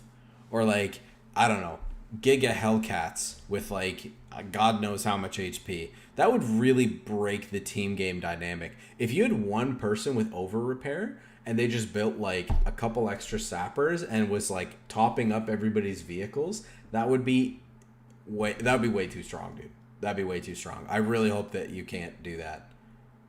With Lee Enfield rifles. Like infantry sections, they can be upgraded with scoped rifles. This squad performs... Will the sapper units be changed to Australian accents when you choose this group? I doubt it. I doubt it. The sappers looked the same, and they didn't say anything about them in this video. So with their sharpshooter ability, they can increase their accuracy for a short time. You know, check this out. So they can. Okay, so it's like an accuracy steroid, and it gives a debuff to whatever they're shooting at. This could be pretty scary if you like focus down one unit or something. Voiced by Tightrope. He's a Kiwi, dude. Not the same. There'll be no time for lollygagging as this squad is capable of... Dude, I can't believe I didn't notice this like the first couple times I watched this video. This is a machine gun nest, dude. Look at this. Right here. Constructing field defenses and emplacements, including the durable Sangar wall to hide behind. Australian light infantry can hold the line, but they are not equipped with grenades or anti-tank weaponry. But we've got just the thing for that. So they have no grenades and no anti-tank weaponry, which means they're going to be really susceptible to vehicles. And that's where this comes in. The 2-pounder is a light anti-tank gun. It's quick to fire, fast to reload, with a decent firing arc. Quick to fire, fast to reload. That makes me think that it... But dude, look at them crush the Stug here. At Veterancy 1, the ability to target weak points becomes available, slowing the target vehicle hit and disabling its weapons for a short time. Bro, that's insane. Disabling its dude, it's the target weak point from the half track, and they put it on these AT guns. The British really do not need any more like stun abilities. Like really don't. You know?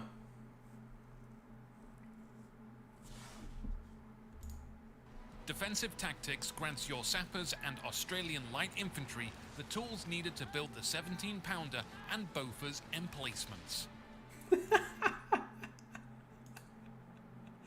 Dude, the 17-pounder is gonna one-shot these little bastards. Look at this, dude. Emplacements. What stage of the game are they at where you can build this thing, like, to kill the L6s?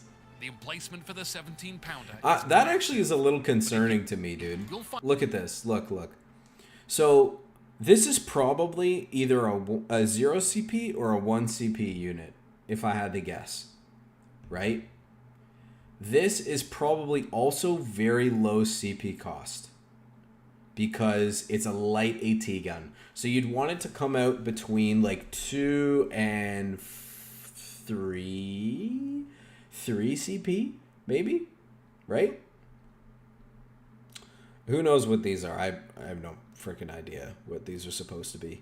And then this, depending on what this is, it could be really busted. If this is like, I don't know, 3. So if this is like 0 or 1, and this is 1, and this is like 3, then it's probably okay. But if this comes out earlier than like 4 CP, these could be a problem. These could be a big time problem. What's the were equivalent CP cost? For what? Luftwaffe? Luftwaffe is the only other one that can build the emplacements. Let's check. I can't remember. That's a good question. In coastal, they have the bunkers. True. I don't know. The bunkers are a little bit different because they are They only cover a certain angle. But that's a really good question.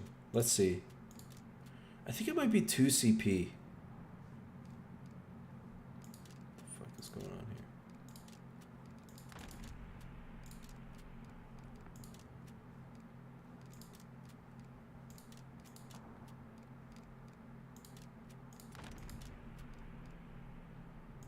What the hell is going on? Why do I have British battle groups?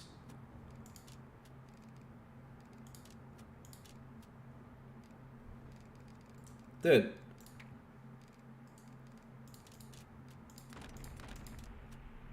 There we go.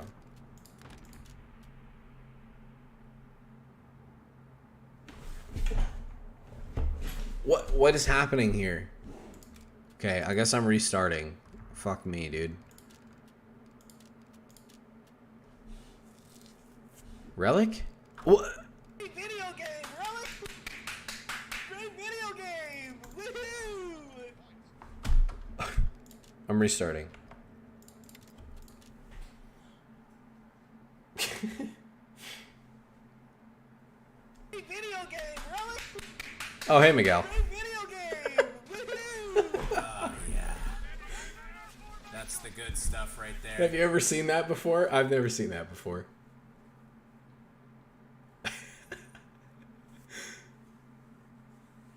That was weird.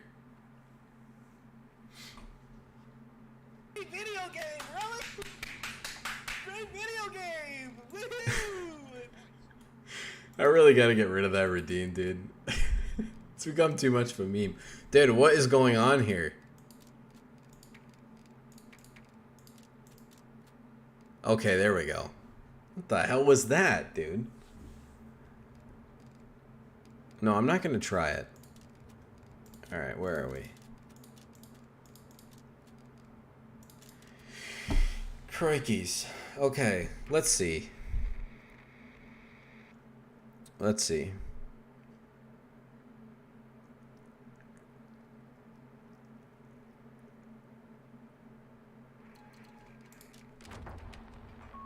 Infantry will not be reinforced without your permission. Oh shit, they're 1 CP. Wow.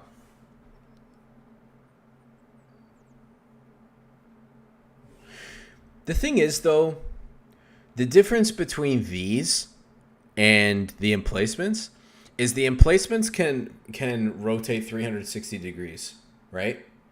These are fixed options. Right? So you only have to deal with like the arc, right? If I put a bunker here, it's going to have an arc like this. That's an interesting call out though, cuz like, well, actually, I don't know. Bunkers are pretty expensive. Yeah, 175. And then you have to pay like the munition costs on top of that, right? Depending on what you're getting. Commandant, we have surplus munitions to spare. Yeah. New ability online. Pioneers, awaiting orders. That's 215 fuel. That's pretty expensive. All these bunkers are pretty expensive to build. But I think you can get them cheaper, right? Yeah, here we go. Anti-tank conversion. And you got the MG42 as well.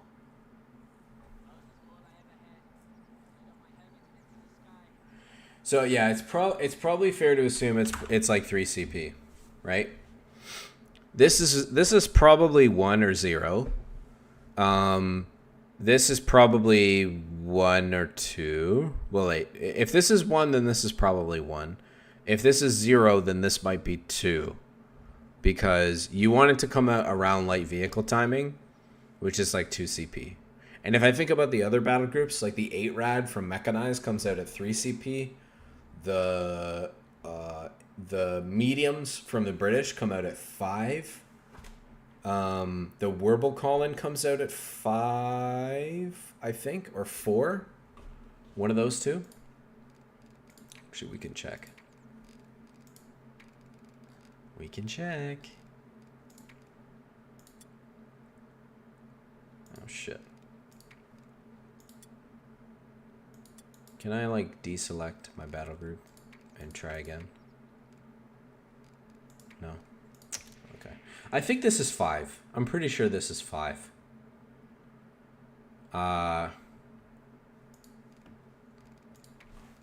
So anyway, yeah, it should be like 2 or 3 CP. Depending on what this is, this could be really strong. Like imagine you could build a 17 pounder at like 8 minutes. That'd be pretty cracked. The 88 can be captured. 17 pounders should be able to be captured. That's a good question. I don't know. I think in COHPE3, both of the emplacements would just die. But that's a good observation. Let's see. Let's build the Vermach ones.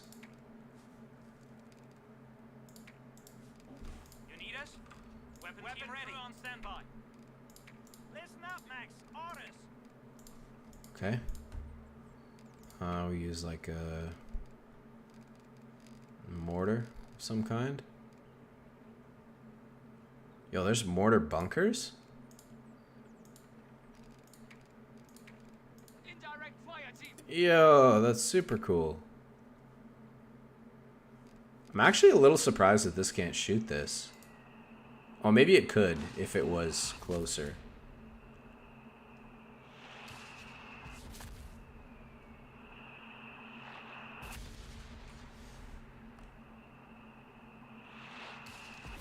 Dude, this is the worst mortar I've ever seen in my life. Oh my gosh. Alright, let's speed up the process here. Fire team engaging target when ranged.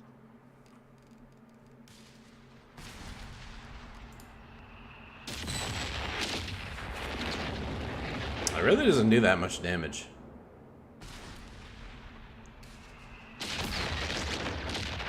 What's that, like 200?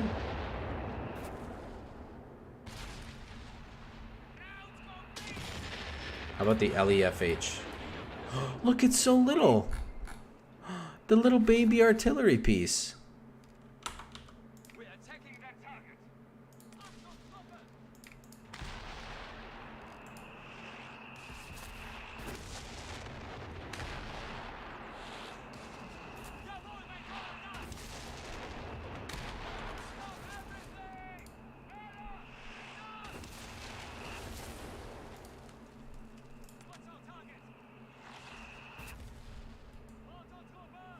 When does it get decrewed? Or does it? Does it just get destroyed?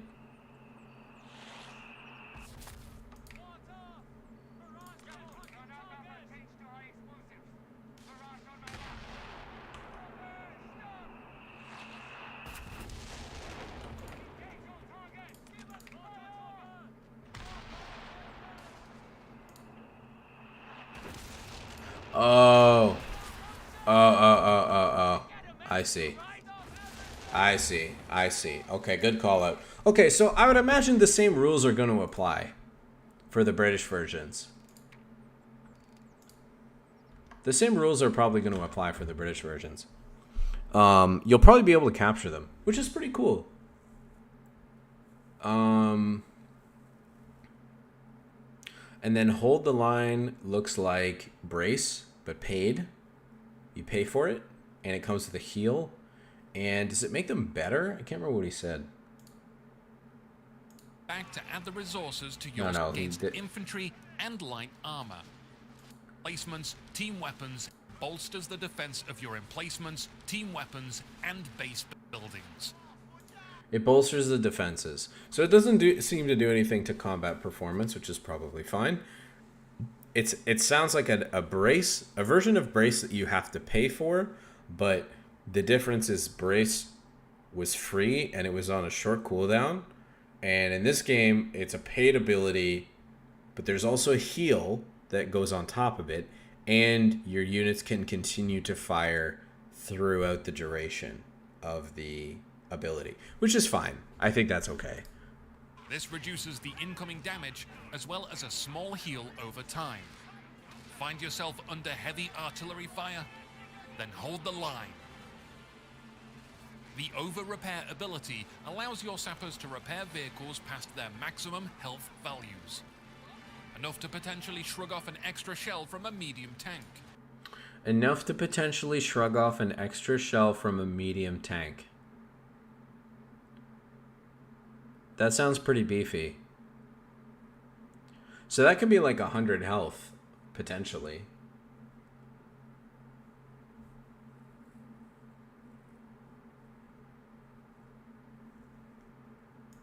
Potentially. Shrug off an extra shell from a medium tank.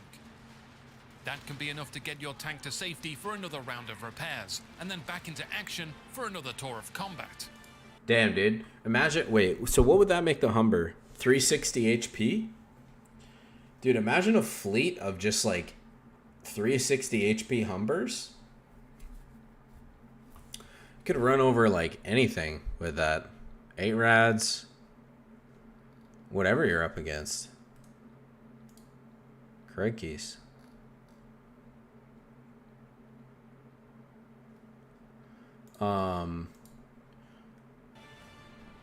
Switching over to logistical suppression. Yeah, so this is cool, man.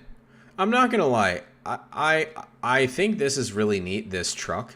I would really like to see this, more of this kind of thing. It's almost like a set piece, you know, in the big, like it's a sub objective within a bigger ongoing battle between teams or between people. So like this seems really neat to me, especially with the resources thing. Let's finish the video because I can't remember how he said it works. The CWT supply truck run is a new mechanic which collects fuel or munitions from resource points. Activate this ability by clicking on a resource point, and then a supply truck will drive to that location. Once there, it will take some time to load the cargo, and then make its way back to add the resources to your stockpile. The amount of resources you earn is... Holy shit. 51 fuel?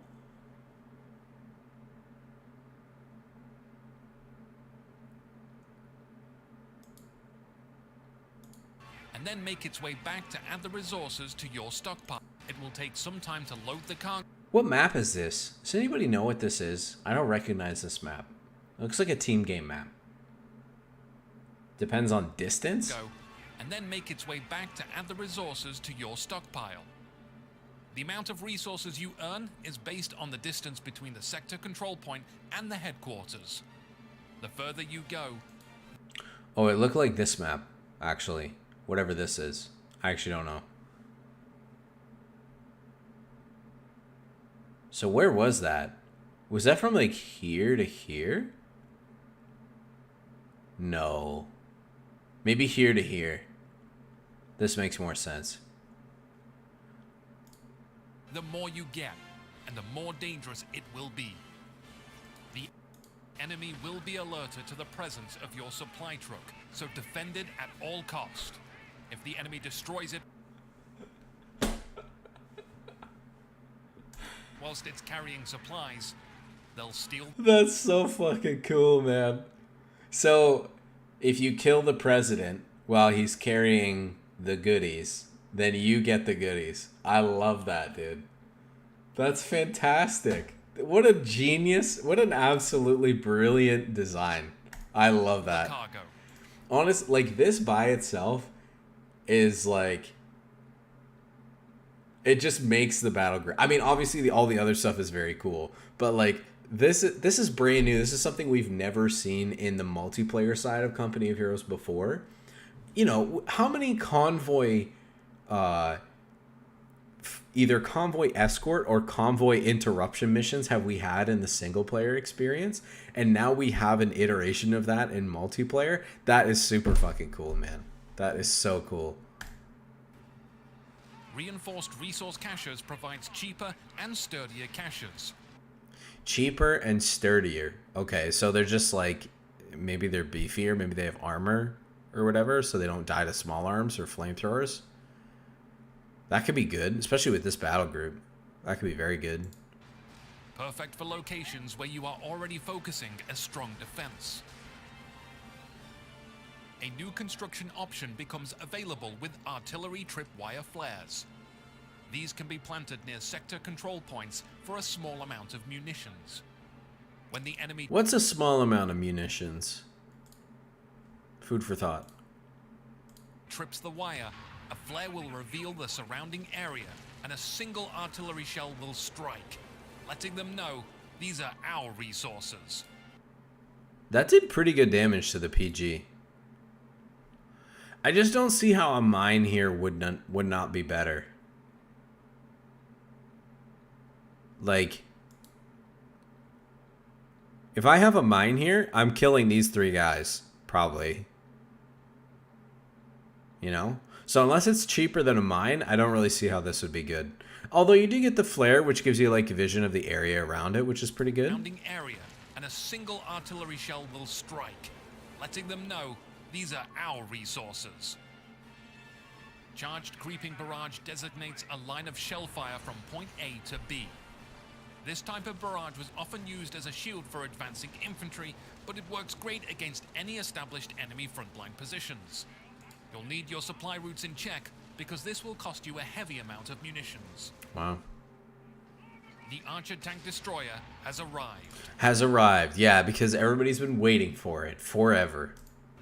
This tank destroyer is equipped with the 17-pounder. It's got range, it's got firepower.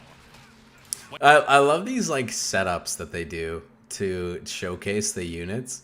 Like they just drive the Panther in with hold fire on with like 20% HP or whatever it is. And it's stationary and out of combat. The first shot against its target will have... This is so brutal, dude. Look at this. This is Semois. He's on the other side of the river, and they're able to take shots at it. Increased accuracy, penetration, and damage. With its great reverse speed, it can quickly deploy, take a shot, and then reposition to safety. The Australian Defence Battle Group has excellent defensive capabilities and equipment that hits from afar. But they also paint large targets on their back. You'll need to use everything you've got to protect your supply trucks, keep your emplacements firing, and fuel your war. For more information, head to companyofheroes.com to see the latest news and learn more about the Coral Viper update. If you'd like to talk strategy, then come along to the official Company of Heroes Discord. Good luck on the battlefield, Commander. My name's Anuki, signing off. Anuki. Cool, man. Cool video. Cool video. Great battle group idea. Let's go back to the tree here. Yeah, so this would be interesting. I feel like Brits are just going to be even more dominant with the Archer now. They already have the best late game armor. And with the Archer and the and the 17-pounder emplacements, like I feel like team games are going to be a joke. So I'm a little concerned about the balance and how that's going to make some people feel trying to come back to the game. But yeah, you know what? I kind of agree, Iron Fist. I kind of agree. I like these better. I asked this question earlier today to everybody else, and I kind of want to hear what you guys think. So, like, some people have complained about how, oh, we feel like the battle groups are coming too slow. Like, we want more, you know? But, like, I was thinking, you know, it's been a little over a year, and we're about to get our 4 battle groups, one for each faction. So based on the way that things have been going so far, do we prefer this system that they have with battle groups where all of the units and mechanics and everything is like brand new that goes into them? Or would we prefer to get more battle groups where either it's like we can, you know, put different pieces of existing things together, kind of like the COHPE3 commander system, or even like if we could swap things in and out, you know, or construct our own battle group, maybe with like some pieces, you know, like a skeleton version, and then you can like slot different things in. Like if we could do all that shit, would that be better than what we have right now, which is getting these like completely new, fresh mechanics, fresh units, like that sort of thing?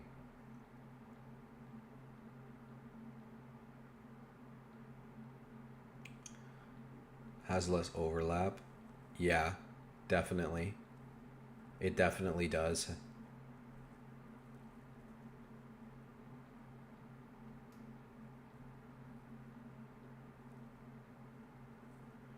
There'd obviously have to be some rules and limitations to how you could put something together, right, Goodvin?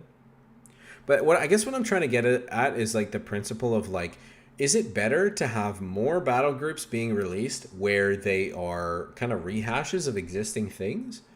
Or do we like this better where it's like every time we get a new battle group, it's like brand new. It's got a completely unique flavor to it. It's got unique units. Because I think one of the things that we underestimated as a community is how long it takes to put these together and how much work has to go into them. Because it's not just the concept and like working out, you know, the idea behind a battle group, but it's also like the art has to be done.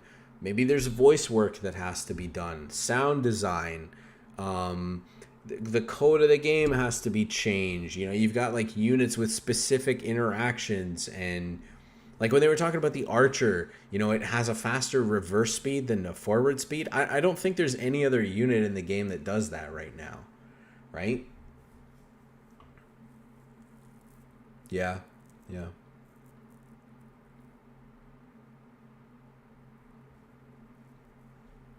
Yeah.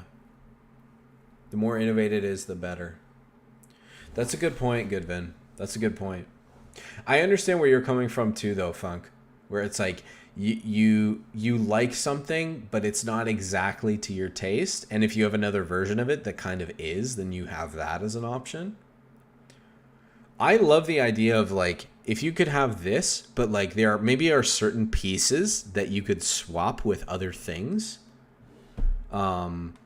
That might be kind of neat. For example, okay, hypothetically, what if you had this battle group, but it was like, oh, the archer is a class of, we'll call it a heavy tank, and you can swap out the archer with a Churchill or something like that.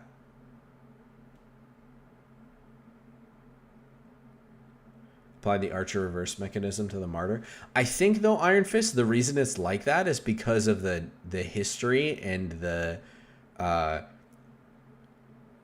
character, I guess you could call it, of the archer vehicle, because the turret was set on the chassis backwards, so the thing would be driving around backwards all the time. And so the way they kind of brought that into the game is they're saying that like it can drive faster backwards because that's actually forwards, if you know what I mean. More battle groups with less significance. Yeah. Like, you know, what if you could swap out off maps, right? What if you could swap the base units? There's an idea. You could do that in Co-1, I think, right? I think you could do that in Co-1.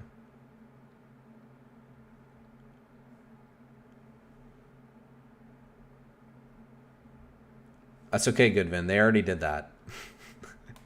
They already made a Total War game by accident.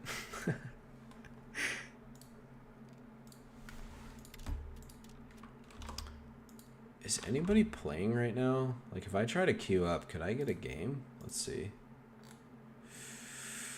Ooh. I don't think so. Alright, there's a guy who requested a replay on Discord. Let's do that for him, at least. I told this guy I was going to do it earlier, and then I didn't.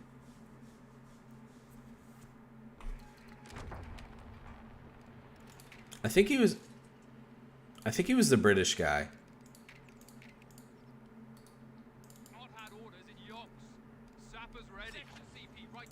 Okay, double sapper opener, pretty good start. This is very typical for the Ver player, going coastal into Ketten. Fortifications. Royal Engineers trained and ready to go. Okay, could be planning some fortifications here, but not. That's fine. What Jerry's is ours? Can we blow it up now? Okay, first thing right here, I think when it comes to your capture order for UKF, you don't get anything by sending your sappers to the middle right away. You get the middle VP, like, whoop-de-doo, man. Like, you need territory. And if you're checking the Fog of War and you hear the Ketten, like, you know that you need to start grabbing up territory. The other thing is, these guys are most effective on their peripheral engagements where they can engage one unit at a time. And if they're going to the center of the map at the beginning, there's actually a low probability that that's going to happen. So what you should probably be doing with your sappers is focusing on territory control and sending them to the outskirts of the map, because that's going to allow you to run into things like the Ketten that you could just push off, right? Or the Pioneer. Because chances are that this guy's going to send the bulk of his forces to the middle to start to, like, spearhead control and grab control of this church, whatever. Like, once you have some territory and you have some munitions under your belt, you can pivot and focus on that. But, like, because you're building a section right now, instead of capturing here and then going to the middle, I would have gone +10 to +8, so you're connecting your fuel, and then send this guy down south. And now you've got these two units that can support each other on the southern flank. You have the section, which can move into the middle. And then there's really no harm in, like, moving north with your your fourth unit, which would be probably another infantry section. Alternatively, if you didn't want to go from your +10 to the south, you could also go north. So you send this guy, you grab him, you go north up here, your section comes up the middle, and then you move up north and you grab control of these +16s. As UKF, your priority should be munitions over fuel in the early game, because that is going to allow you to kit out your infantry units the way that you need to deal with whatever you're going to be up against, whether it's, because this guy doesn't know yet. He hasn't run into anything.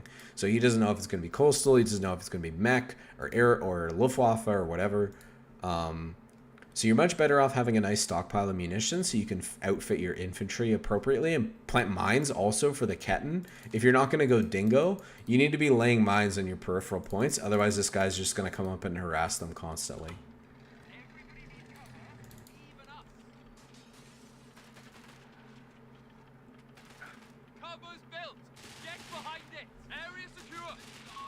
Infantry section trained and ready.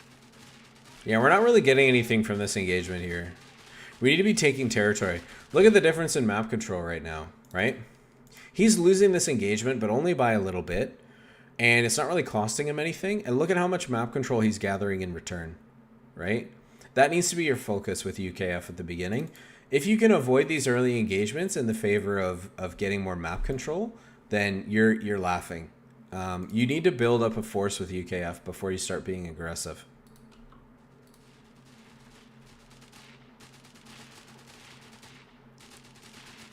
There we go. Not floating on the section.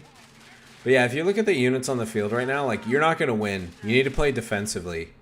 You need to play defensively, and the only way that you're going to be allowed to play defensively is if you are taking territory and getting in defensive positions. Because then you're going to force your opponent to attack your territory with coastals, and that's really hard to do. So if you allow this coastal player to get all this territory control, and then you have to push into him, you're actually in a much worse position, because you're fighting coastals at their best case scenario, which is in cover, defending a section, right?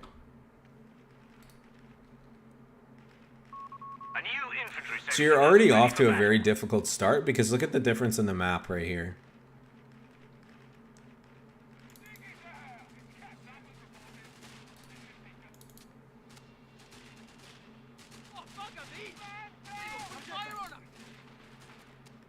Taking a lot of damage from the elevated units here.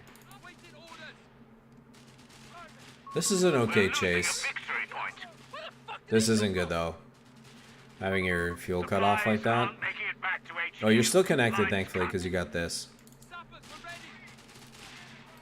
Okay.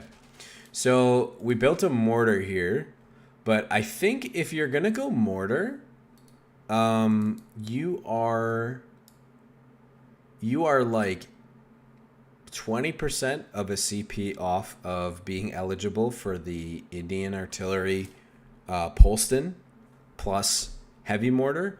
That here is a much better choice than a standard mortar. The Giga Mortar is just way stronger. So in order to push yourself to the CP, you could actually build a med tent in your base, and that's going to give you just enough XP to get to that 1 CP. Then you can pull the Polston with the heavy mortar. The Polston is going to allow you to bully the heck out of everything on the field. The only thing you have to be worried about is mines. So I think that would have been an infinitely better choice than what we have here with this standard mortar, which is kind of just standing around right now. Sections are big chillin'. We're losing a fuel point to enemy action.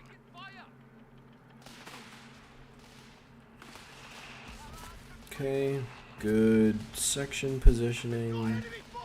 Mortar's helping with the unit in the building. You're not bleeding any manpower, which is great. The beggars are threatening a victory point. Fast tier 2. I might have considered another section here, but this is okay. Belongs to the enemy. It's got Luftwaffe company build, so I guess we got to worry about the 221 potentially. This is interesting, this early bunker here. The enemy have taken Officer. territory. Okay.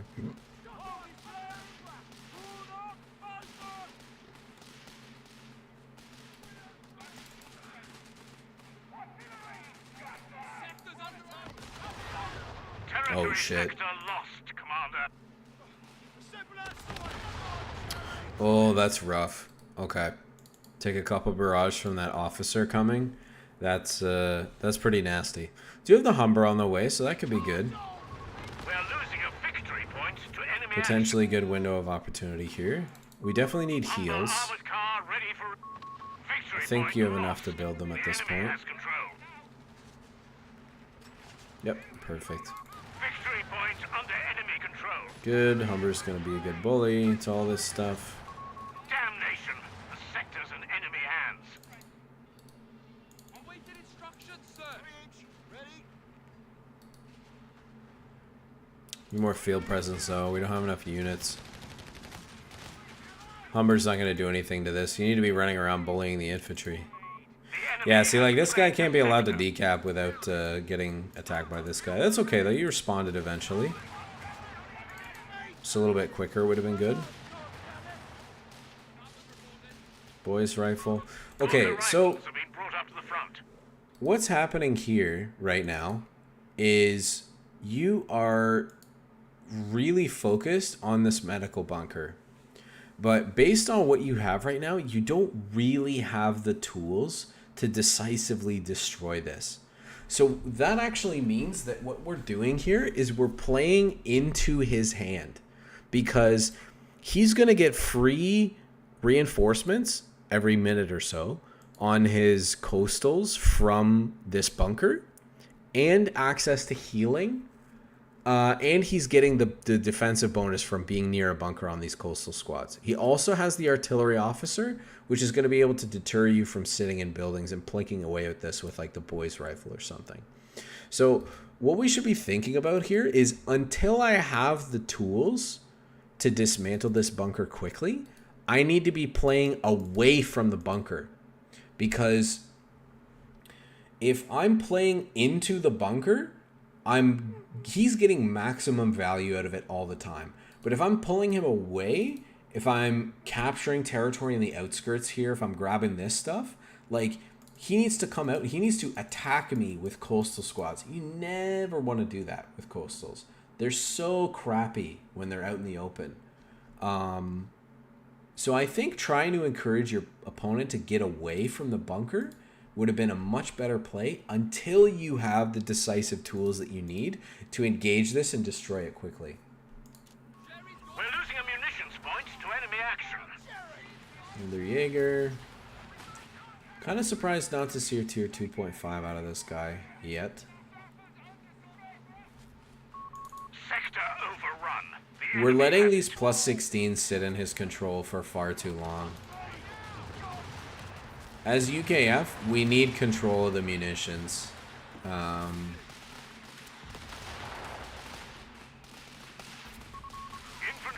Yeah, see, this is exactly what we want to avoid. Like, so what's gonna happen right now? Best case scenario, you drop like a model or two off this guy. He's gonna bleed you. He's gonna force you to run all the way back to base to get reinforcements, and that means you're giving up all of this control in the middle. With all these units that are all tied up here, you need to be out here. You need to be out here and fighting your opponent away from the bunker where they can't reinforce for free.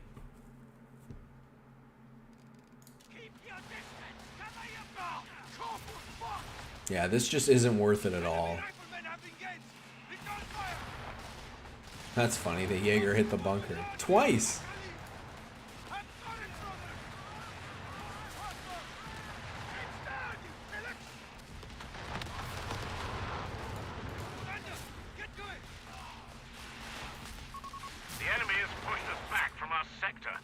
Yeah, I got pretty close, but I just don't think this is worth it overall. We gave up all this territory, and we didn't get anything from this. We got some damage on the bunker, but he's going to be able to repair this up pretty easily since the mortar got pushed away. AT gun's a good call at this point. AT gun is a good call. Anti-tank crews are on standby for orders. So I would have said, like, if you had done that attack that you just did with the AT gun right there, you would have been fine because you would have been able to kill this very easily. But now it's going to be much more difficult to do because we've got the Whirlwind to deal with. So if you had been playing on the outside up until this point where you get the AT gun, then you would have been cooking. You would have been much better off. You probably could have positioned yourself to get into tier 4 so you can get access to guards or something else and maybe refit this into a medium tank or a heavy tank. But because we gave up all this territory control in favor of trying to engage this guy in the middle, we kind of gave away that opportunity. So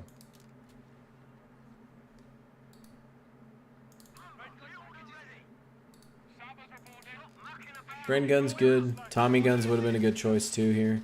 I like Bren gun though because it's safer. Just engage at range. It's got good damage at all ranges. Okay, let's go retreat. It's good positioning. Just bring your units together.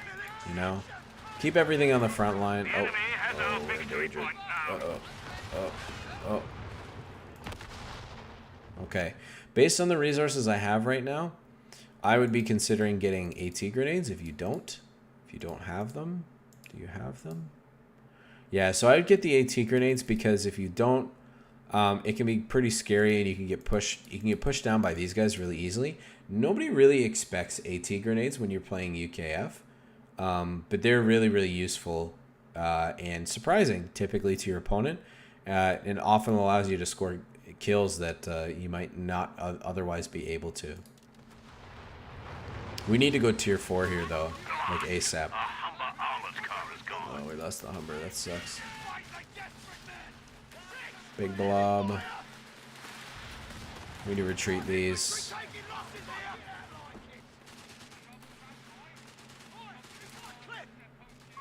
A fuel point is being overrun. 4 is good. Unfortunately, we lost our Humber, so we're gonna miss our opportunity to refit that. We're in a bit of a this AT gun needs to be up with the troops for when this guy shows up again. Looks like you're on it, which is good. Oh, that's an unfortunate loss. Royal Engineers out of contact. Resume dead. Rebuild the Royal Engineer. That's okay. You don't really need your double engineer at this point. Your manpower would be much better off spent on either a guard or another AT gun, I would say. I think a guard here would be the best choice. No, you can refit from tier 4. I'll show you. Tier 4 has the refit ability built into it. So anytime you get to tier 4, you can refit anything. The heavy armor battle group version is only for light vehicles, and you have to pay munitions for it. Dude, so many people are sleeping on this. This is actually the strongest part of the British late game. This is the strongest part of the British late game, guys. Like, if you haven't watched me a ton, you would know. If you had watched me a ton, I should say, you'd know I use this all the time. Okay? I had a game against, I was playing against Fergie on Crossroads. It's like an old COHPE3 map. It was very back and forth. And I had double Matilda, double AT gun. And he ended up pulling double Brumbar. And I was like, oh my God, I don't have anything for this. So I refit my 2 Matildas and built 3 Crusaders with 6-pounders. He was not expecting it at all. I ran right over him. You can refit vehicles that you've kept for the whole game. I have games where I get like my Vet 2 Dingo, and you know, I've done the work on the field I need to with it. It's 15 minutes. It's not really useful anymore. And I can refit this for free manpower, dude. I'm doing that. Like, what's up, Sly? We're doing a replay analysis for somebody that dropped one in Discord. But I was just talking about this refit ability here specifically. A lot of people forget about this. It's surprising. So it's built into tier 4. It's free. It's free. And you can do it on any vehicle. Dude, a lot of my British games, I bum rush a Crusader 2 as soon as I build this structure. And then within like a minute, I'll just like hit the field. I'll drive it. I'll do a couple laps around here. I'll try to kill some things. And then I'll just refit it and build a Matilda. It's so strong. Don't sleep on this, guys. Don't sleep on this. This is really, really good. Don't forget about this. The Bosch hold all victory points. Yeah, I think a guard here would be better. We don't really need this right now. This isn't going to help us with anything. Need the AT gun with us. Floating a lot of manpower right now. It's finally building base healing. I'm a little surprised, but he doesn't really need this. But anyway, we're not talking about him. We're talking about you. He has DDL. He's not even using it either.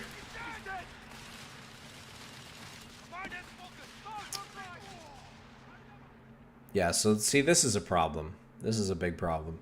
We should never hit, guys, if you ever hit 600 manpower, you're doing it wrong. Unless you're floating for a Black Prince or something. And don't take it personally. But, you know, one of the best players in the world, Fergie, has a terrible habit of floating too many resources. This is what gives you tempo.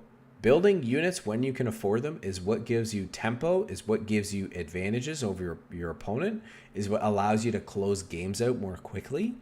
And so anytime you're floating manpower, or floating any resource for that matter, you're throwing away that opportunity a little bit more. We need guards. We need guards really bad.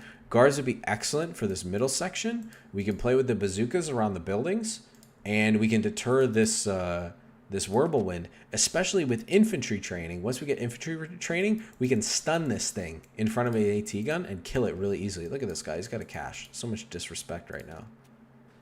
He needs to be building more stuff. Look at how many resources this guy's floating. He's got so many things. The beggars are threatening us. We're down to 200 points. Should you hold manpower to counter what they build? No, not really. Because you should know what you need to build based on what you've seen from your opponent. This guy, he's seen that he has 3 coastals. He's got double Jägerschrecks, and he's got a Whirlwind. I know here that his infantry is not super strong at attacking.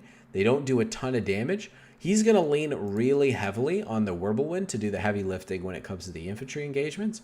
And so therefore, guards are going to be a great choice here because guards are great assault infantry. They have a great grenade, which is good deterrent for coastals getting in cover. And they can kind of fend off this Whirlwind to an extent because of the bazookas that they're carrying, right? It's going for the Matilda finally. Good to see. This guy's floating a lot, though. So I'm a little worried about what's going to come next. Enemy ground forces have claimed a sector. Okay, we're holding this. See, these guys need to be joining us in combat right now. They're not helping us over here. What else is going on? We left our middle fuel for heals. That's okay. We can retake that pretty quickly. Opted for a second Gurkha squad. I don't think I agree with this, especially because we don't have infantry training. This isn't going to help us deal with the Whirlwind. And frankly, these guys and these guys are not threatening enough in infantry to infantry engagements for me to warrant getting another Gurkha. I think one Gurkha is fine here. I would have been much more interested in a guard squad here instead. Our victory point is being overrun.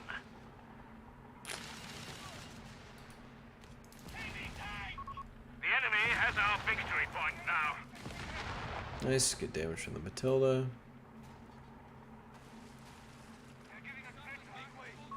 Damn it! The enemy holds Tearing down some cover.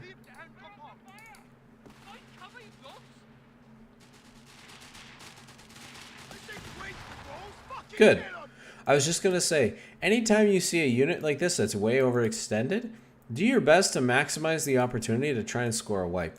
So your options here are, and you're doing this right now, drive your Matilda in their path of retreat to give you the most opportunity to hit a bunch of shots on them.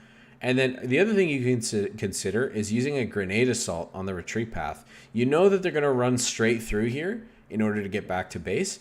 If you queue up a grenade assault right now, you actually have a good chance of wiping this unit.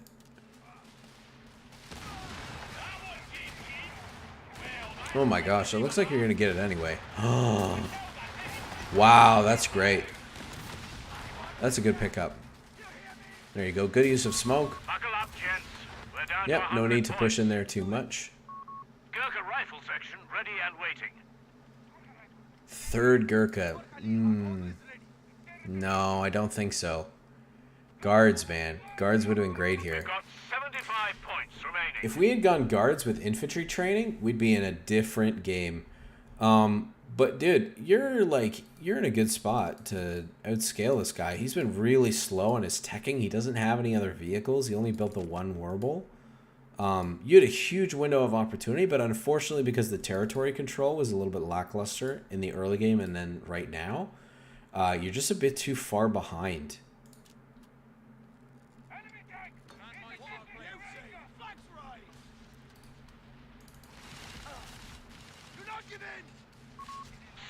Oh my gosh, look at this guy's floating. It's criminal. P4, okay, that's not going to be fun to deal with. Infantry are standing by to deploy.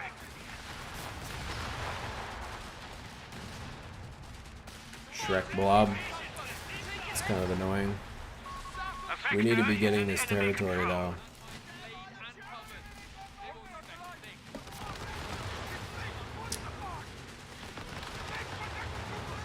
It's the Giga Barrage defensive ability. Oh. Okay, we get out safely. We've just lost an anti-tank gun.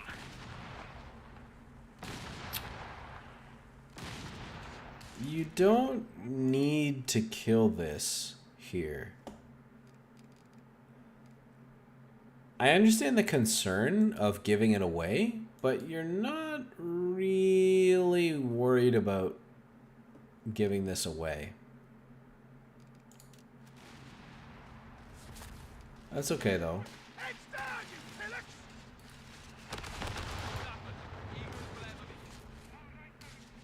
Honestly, dude, most of your problems are macro related. We're losing a victory point to enemy action.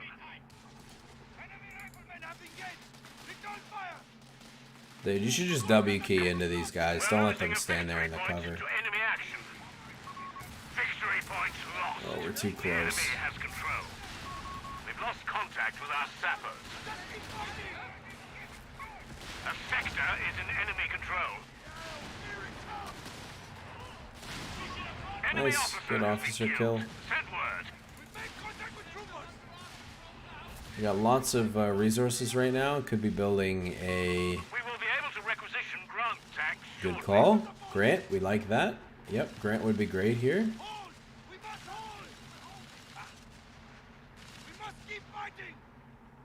Okay, good capture. Let's retreat. These guys need to be closer up here.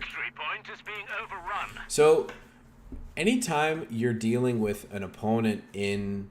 Anytime you're dealing with your territory, okay? You don't want to have your defenders layered too deep so that you're giving your opponent defensive positions or good offensive positions when if and when he decides to attack this VP, right? So think about it from this perspective. I'll answer your question in a second here, Funk. Think about it from this perspective. This Gurkha right now, here's what you can see. You can't see him coming at all, right? You have no idea when he's going to attack this point. You're actually not going to know until he either touches this plus 10 munitions or the VP. You can't have that, right? Information is power, and it's what gives you the time you need to respond. When you're at 55 VPs, you need all the time to respond that you can get. So what I would be doing is grabbing my Gurkha up here and putting them somewhere in like this screen cover or this screen cover, because I'm going to have lots of time to see him coming. If I'm outnumbered, it's going to allow me to relatively quickly and safely backpedal. I can use my Gurkhali ability if I need to kite away from my opponent. And I'm not giving him any great cover positions while he's attacking me from here, right? If I station myself here, he can come, he can park himself in this green cover, he can sit in the craters, he can move over here, and he's completely uncontested by this unit where it is right now.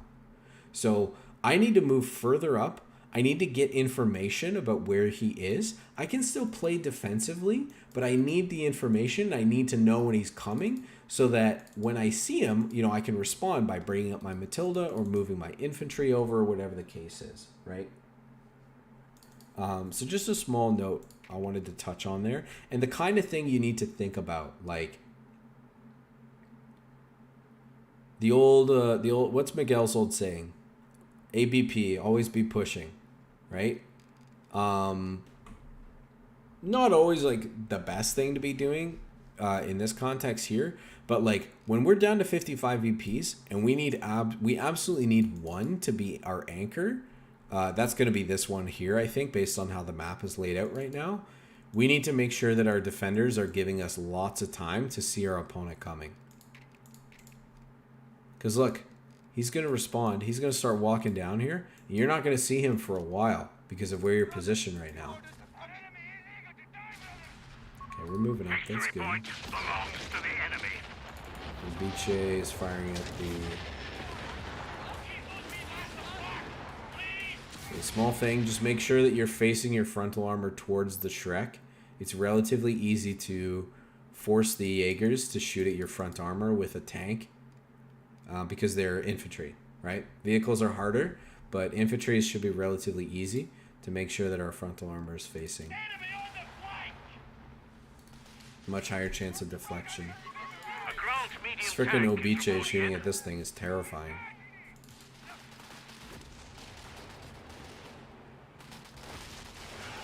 Nice, Valor and Gurkhali doing good damage there. For some reason we're just kind of giving this guy this point. We're losing a Right in the middle. That's fine.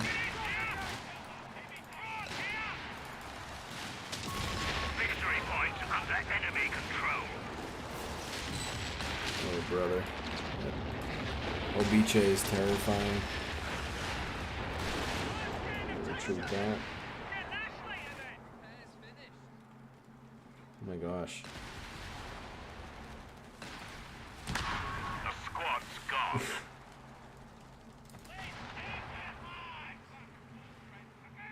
Another P4. Cutting it a bit fine here. We're down to only 50 points. Command points available. Wow, good damage to these Jaegers.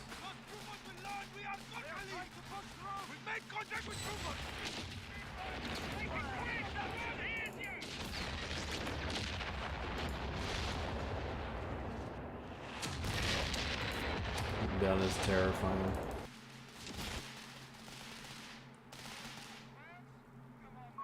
The beggars are threatening a victory point. We're not getting, we're missing out a lot, I think, on some of our other tree options.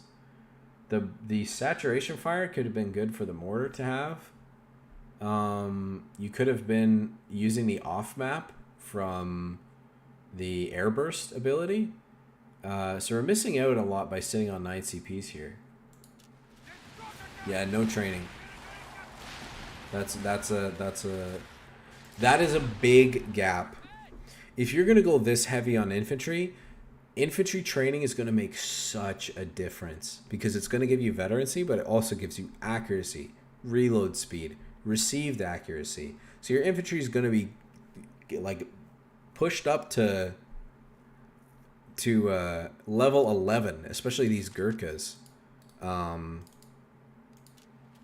So yeah, not going infantry training, big missed opportunity. Looks like you're gonna lose here on VPs. You're getting pushed off on these 2 points. For some reason, he's not taking the middle. The enemy has pushed us back to the sector. A little bit scared.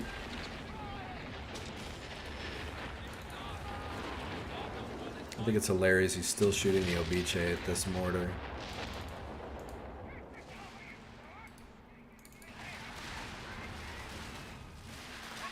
The beggars are threatening a What victory training point. do we have? None. This is bollocksed. We're down to only 25 points.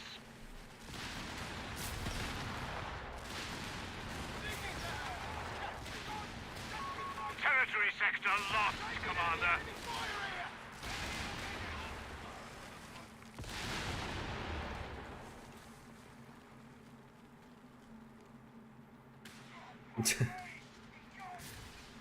GG. Yeah, so looking back on this, couple of key things.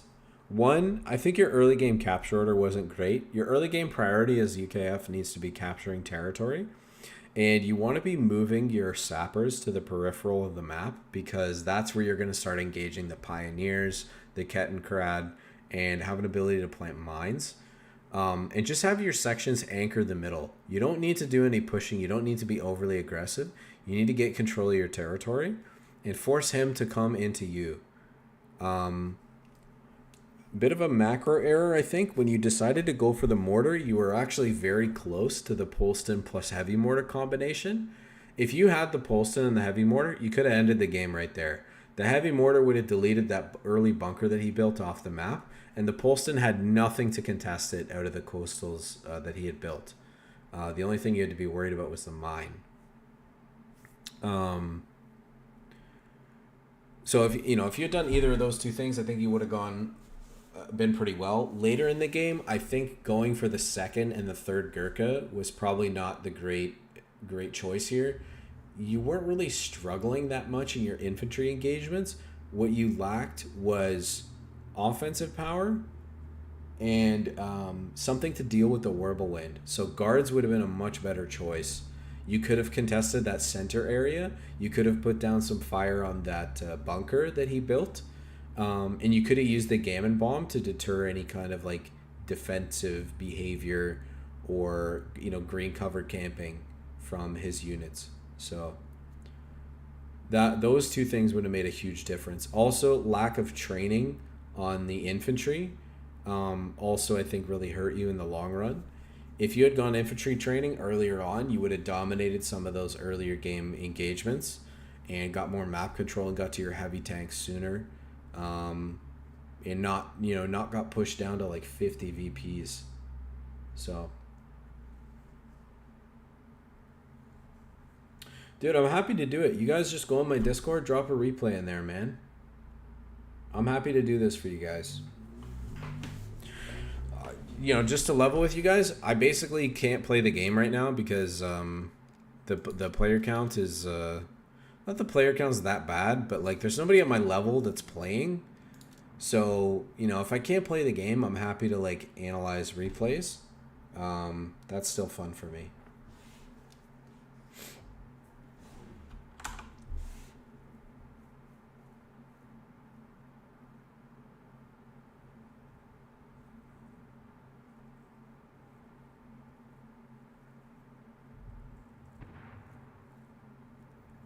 Yeah. Honestly, the big barrier for me has been the editing part.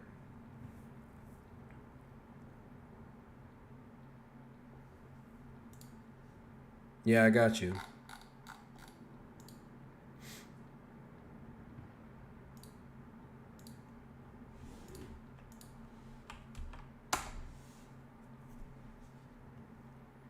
I just don't have time. Well, okay. If I'm totally honest, I do have time, but it's just not time that I want to spend doing that.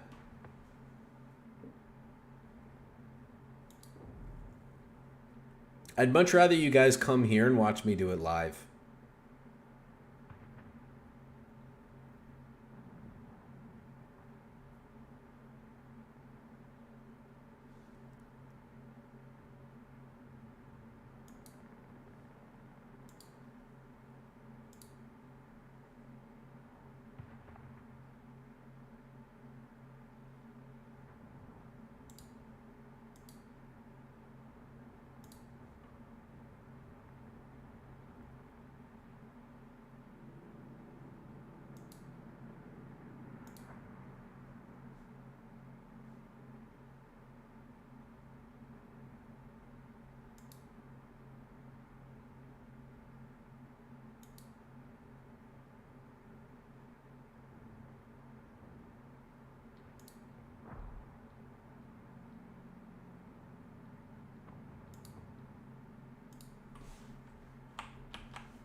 Of course, Funk. Happy to, man. Dude, I can't wait for this fucking patch. I can't, like, I'm really sad that I have to wait another month. I'm not that sad, but it bums me out big time. I really want to play more of this game. I really want to get more competitive, more competition. I'm really eager to hear what the balance changes are going to be. And I'm so stoked for these new battle groups. Dude.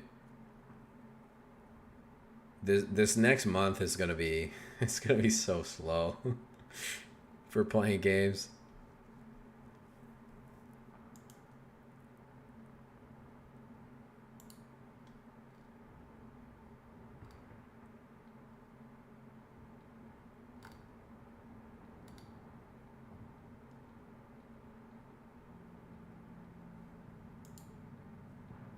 Wordable changes?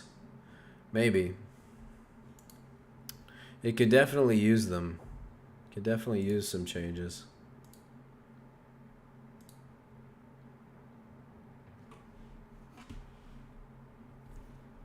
You know what?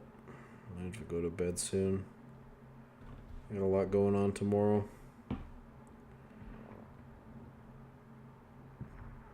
Busy day.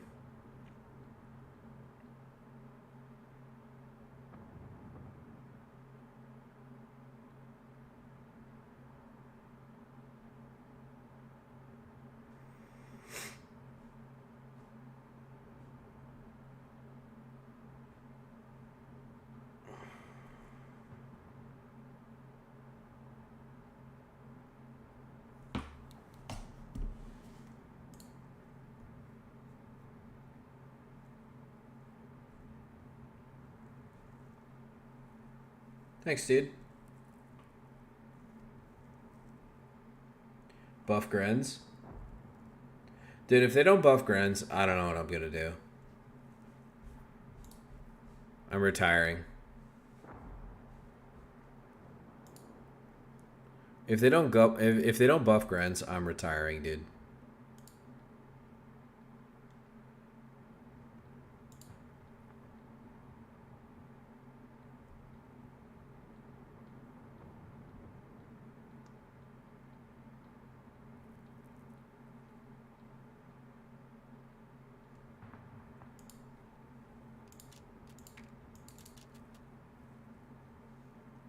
What's the biggest balance problem right now? Narrowing it down to one thing? Could I do like one thing for each faction? Is that a possibility?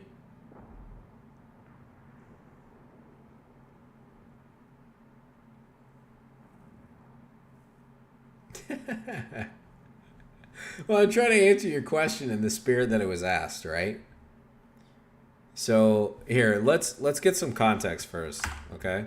Let's get some context. We'll look at the game stats, all right? All right. So this is where we're at right now, okay? For 1v1s. I actually think overall DAC versus USF is pretty okay. British are dominating right now. The reason British are dominating is because of the options that they have with Collins and the scalability that they have going into the late game. British vehicles are virtually, British tier 4 vehicles are virtually unbeatable right now. The only way that I've been able to beat them, playing as like Vermach as an example, is going mechanized into Panthers. That's the only way I can beat them. Everything, but even then, dude, you're playing against like a good player. It's so difficult to destroy British vehicles that are well supported because they have 6-pounders, which have great penetration. They have guards, which have a stun ability and bazookas. They have lots of smoke options. They have boys rifles, AT grenades, like so many things, and the 17-pounder too. They have so many things to help protect their vehicles, and their vehicle health pools are so big that usually trying to like close out the game and kill off their vehicles is too risky to do. And once you're up against like critical mass of Matildas or something, like you're cooked. Like you're so done. You just can't kill the vehicles fast enough. I know it's gonna be worse. It's gonna be worse, Spike. I think hopefully like with the other balance changes, it'll make access late game options better. Because right now, so Vermach specifically has two main problems. One is that the Grenadier is a completely unusable unit. It's absolutely worthless. It's the biggest piece of dog water unit in the game. It's the most expensive, worst, like it's the biggest waste of manpower unit in the game, by far. It cannot beat anything. It can't beat. It can beat scouts. I think it can beat scouts, and I think it can beat sappers sometimes if it's kiting, but everything else it loses to. So it's a giant waste of manpower, and it makes your early game so gimped that you just can't start to build any kind of momentum to get later into the game.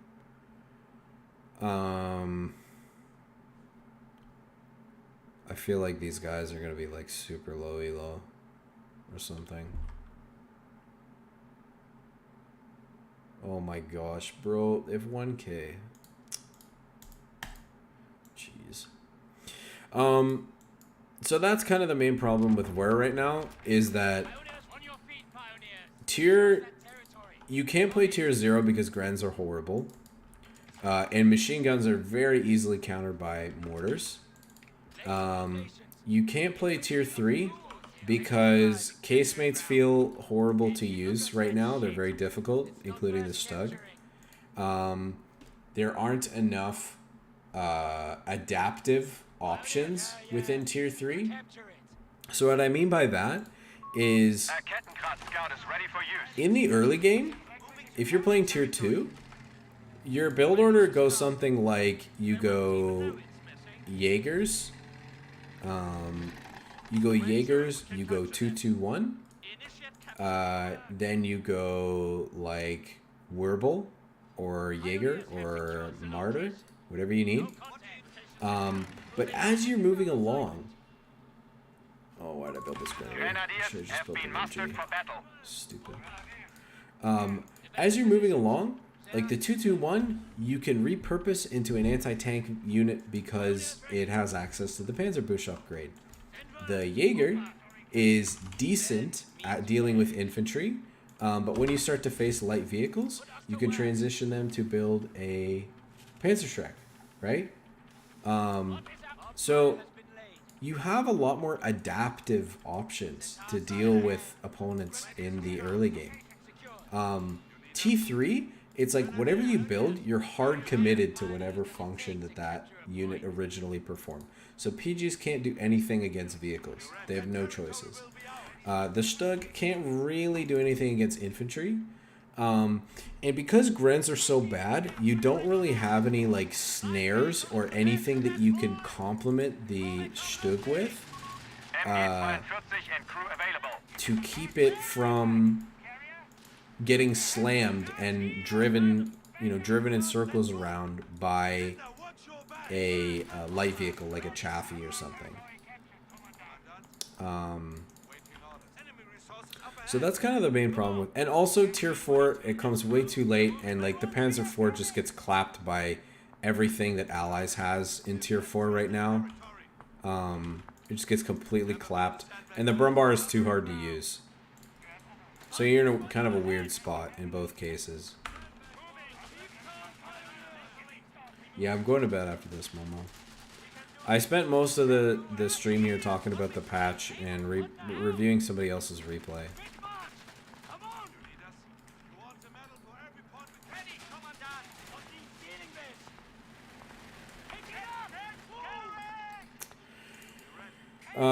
Yeah, so those are the main problems with Wehrmacht right now. I know that was more than one thing, but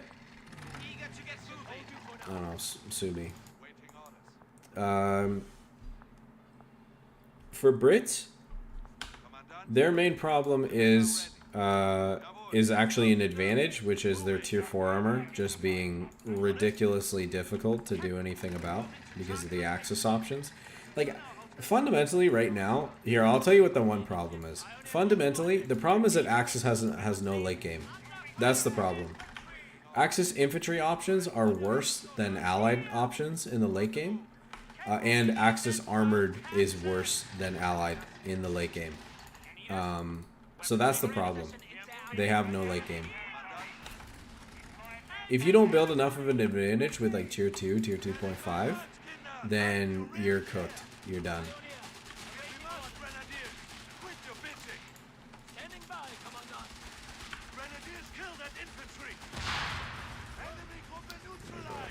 What the fuck am I playing right now?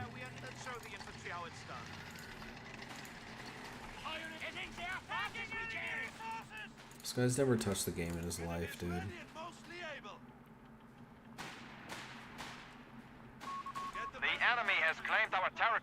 The problem is Axis has no late game. That's the problem. That is the fundamental problem with the balance right now. Axis has no late game. If you want to get into more specific things, there's a couple things that are wrong with like team games right now. One is that blobbers are too hard to punish. The indirect fire options don't really do enough to the indirect fire options don't do enough to blobbers to penalize them for their behavior.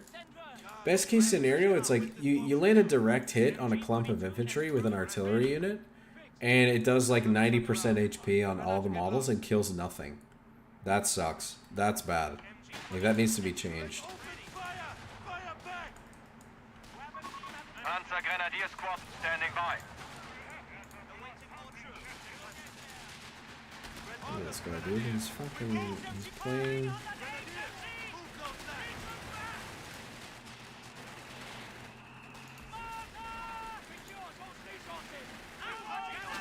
Bastards have secured our territory from us. Victory point is under enemy control.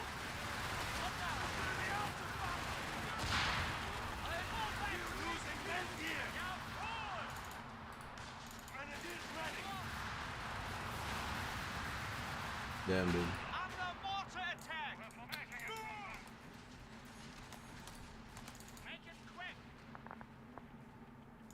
Territory lost.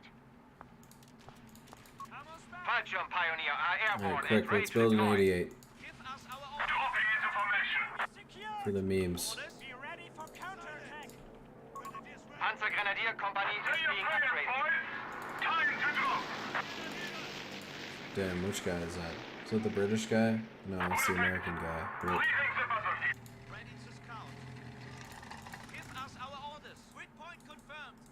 We didn't make it.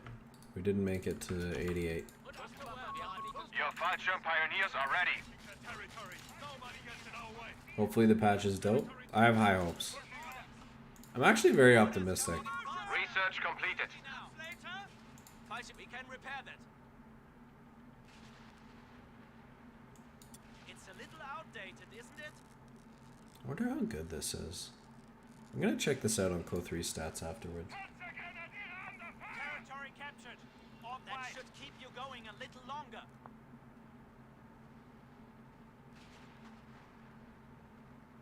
You feel like Ware has a great late game? Are you playing mech? If you're playing mech, then maybe.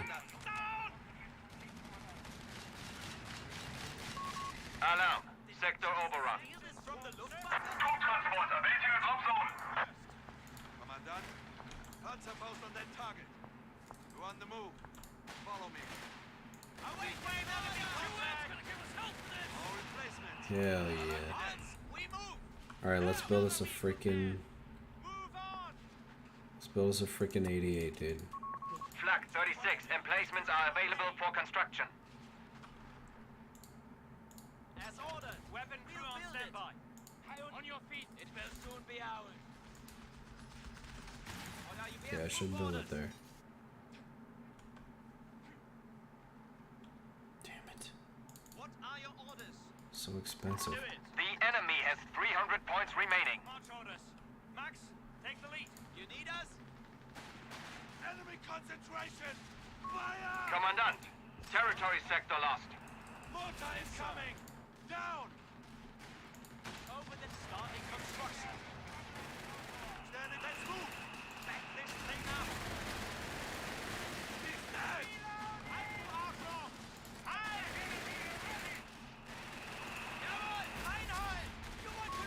Sector lost. Damn, I lost all the resources for that?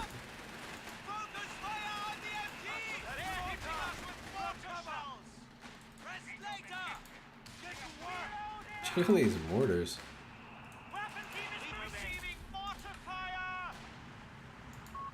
They still have 250 points left.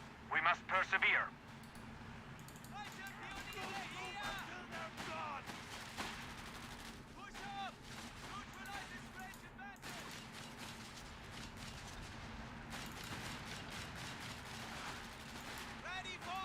Yeah, I'm not talking about me. Of course my win rate's gonna be good no matter what. We march, Grenadiers! What do you need? Listen up, Max. Orders. Get moving! Eyes front! Territory sector lost. Respectfully, dude, don't talk to me about my win rate. Like, of course my win rate's gonna be good. We found the fucking enemy! Report, the Allies have only 200 points. Move those knights! Silence! Ready, dude. They found us. Return fire. Take it. This ground is ours. Medical supplies for us. Get Hand them those out. feet moving. These hit. Why isn't it equitable? I don't know. I'll take a look in a minute. You know what? You know why? Probably because the majority of my games don't go late as the other factions, because their early game is so much better. Give us orders. This thing is heavy, ready to scout. Proceeding to new coordinates. Oh shit. Stuka aircraft ready to strafe our enemy. JU-87, entering the fray. Target is open. Striking hard.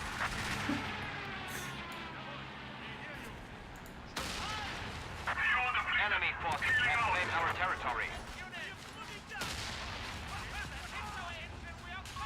A Stummel has been destroyed.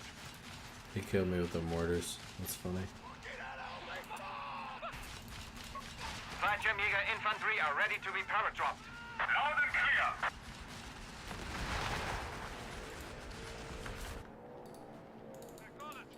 Fallschirmjäger deploying at once.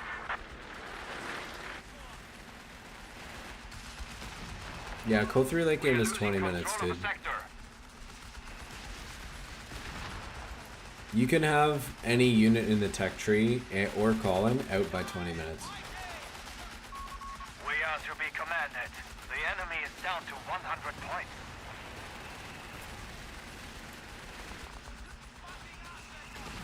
Alright, the games are crap, so we're gonna go back to breaking shit down after this.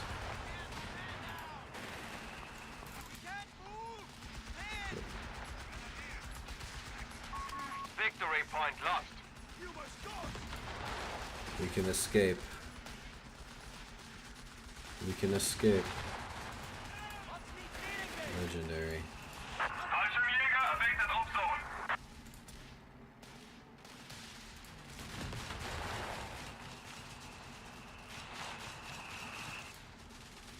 JU-87, entering the fray. Ground attack, inbound.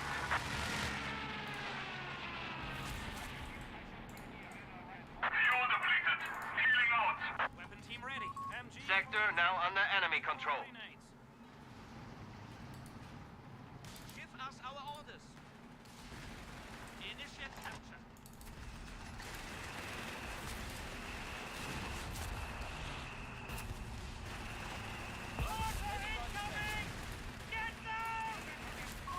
The enemy has claimed our sector. Their forces collapsed. They are down to only 50 points. I can't hit them at 10. Alarm. Sector overrun.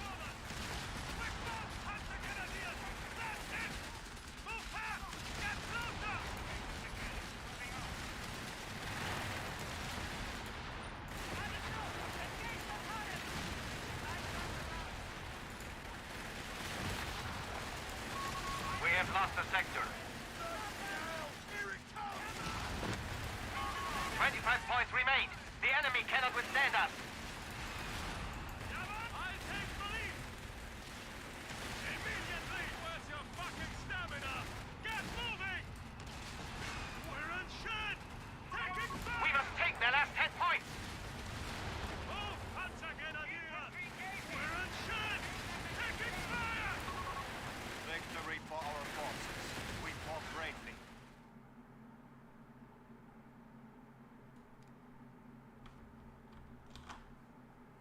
Alright. Oh, let's see. Game time. Okay. You want to look at my games. Alright. We'll look at my games. Great video game. Woohoo! Where are you finding this shit? Detailed? Games by time.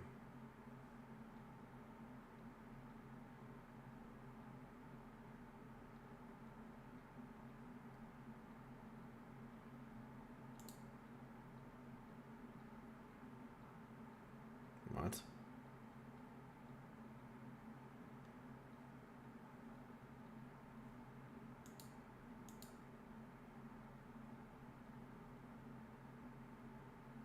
Am I an idiot? I don't know how to read this. Why is DAC not on this chart?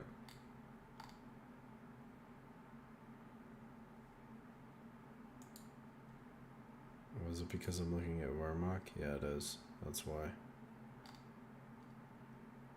Okay, how do I look at this then? Game by game. This one? Alright, what the fuck did you say? 30 plus minutes. 30 plus minutes is a long game. So you're talking about this bracket.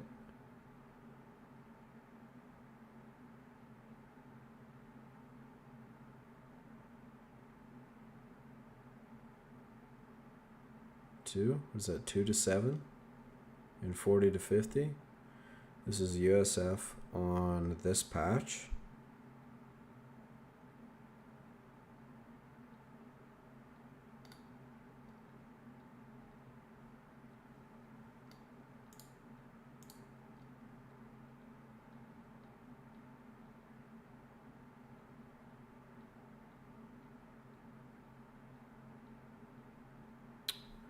I mean, it's probably because most of these games are me playing against people that are better than I am. Or making... Like, anytime a game goes beyond 30 minutes, I have not played well. That is like... That is a given for me. If a game goes beyond 30 minutes, I have played poorly. So I don't really think that's the greatest bracket to look at. 20 minutes is the late game in COHPE2. In COHPE3. Like, not 20 minutes. Like, 25 minutes is late game in COHPE3. You have your late game units out by 25 minutes.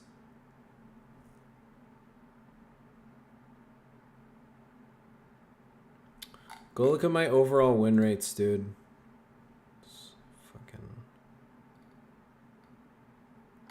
Look at my overall win rates, dude. Like, can we look at, can I narrow this down by patch? That would be nice. Oh, we can look at this patch. Okay, this is British. Okay, 74%, 84% against DAC. 85 against British, 75 against US. 79, 80, so it's like a norm of 80. I'm like 80, I'm like average 80 for all of them.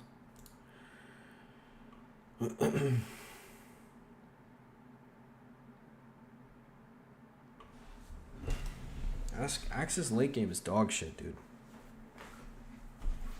The only late game units they have are the Panther and the Tiger.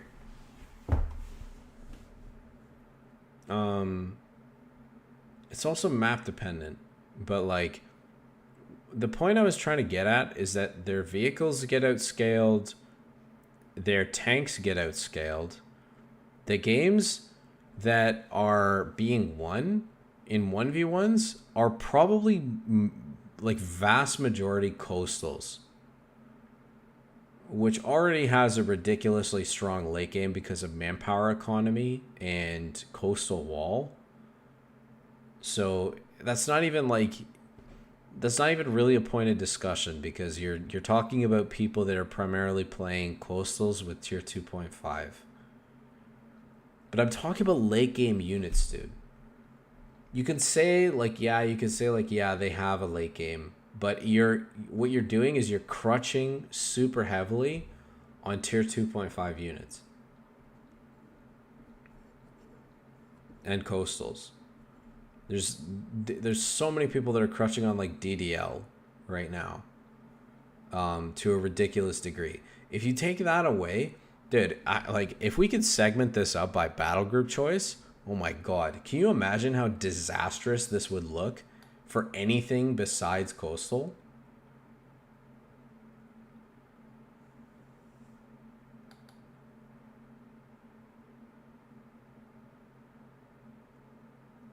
DDL stands for Designate Defensive Line. It's this ability.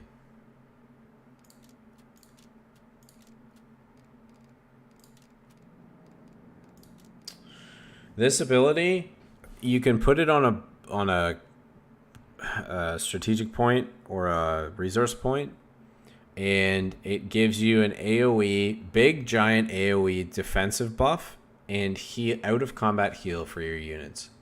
It's ridiculously busted. Donkey Assault, not in Coastal. Nobody plays mech, dude, because if you play mech, you get clapped. Most of the time.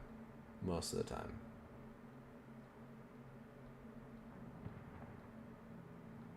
Like, Vermok is crutching so hard on 2 units right now. The Werble and Jägertrex.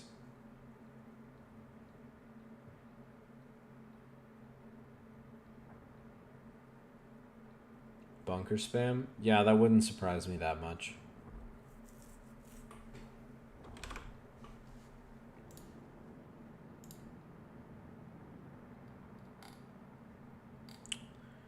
Is there a way for me to look at everybody's games? Game time. Pick rate. Can we like sort this by... I don't really want to know maps.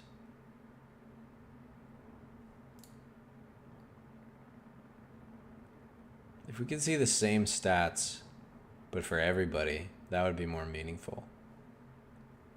Because, dude, it's like, hypothetically, even if my Vermok was dramatically better than everyone else's, that has very little bearing on whether or not it's balanced for everybody.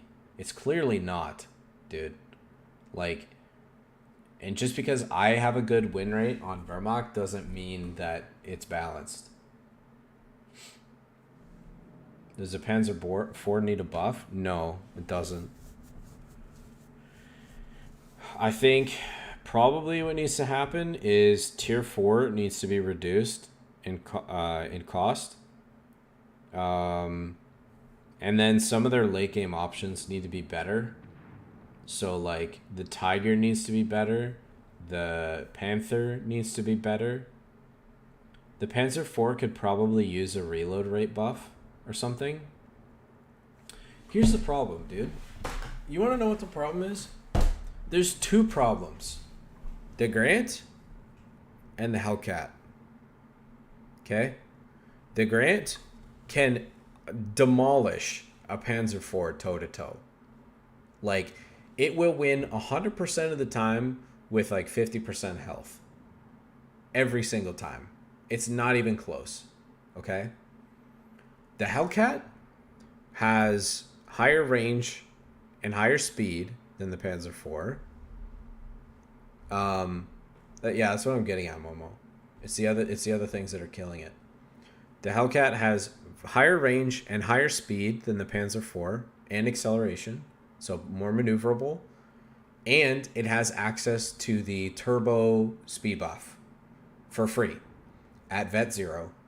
That allows it to decisively choose engagements where it's going to either kill you or trade it itself out for the Panzer IV, which is always a massive win for USF because USF infantry is dramatically better at infantry versus infantry combat than Wehrmacht infantry.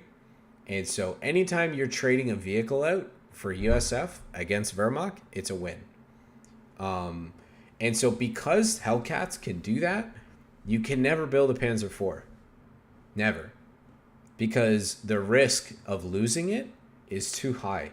And you invest too much in getting it to justify building it in the first place. So you're better off just staying in Tier 2.5 and building cheaper vehicles that are specialists that do a better job of either anti-infantry or anti-vehicle specifically. Panzer IV is a generous that's too expensive to justify getting right now. So if they do something about the Grant and they do something about the Hellcat, then maybe we'll see more Panzer IV. But right now, it's not a good idea to use it in 1v1s, generally speaking. You're in ad prison. Are you out now?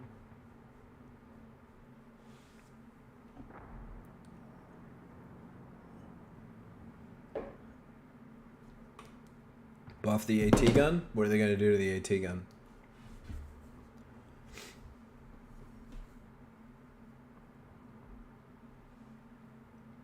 What could they do to the AT gun?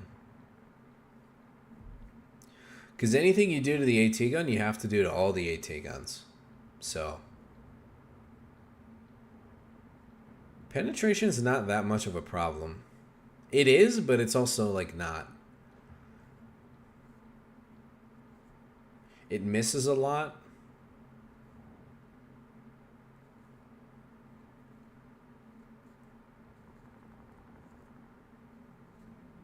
Yeah, that's what I'm saying. Yeah, the P3 and the P4 are bad compared to the Allied options right now for vehicles.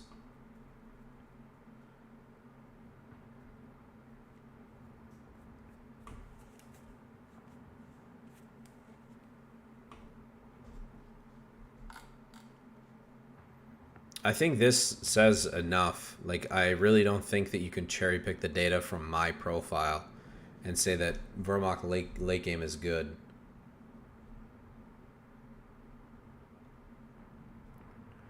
All the AT guns are pretty similar. They have very close penetration rates. The reload rates are virtually the same.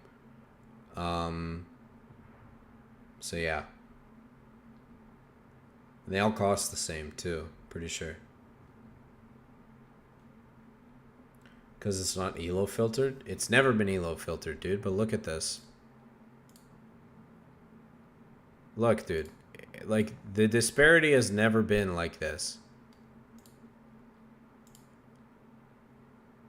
For no patch have we had a 55% win rate go on for an extended period of time.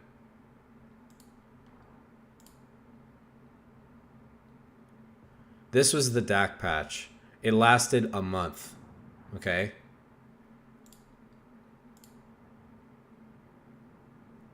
It's Brits again.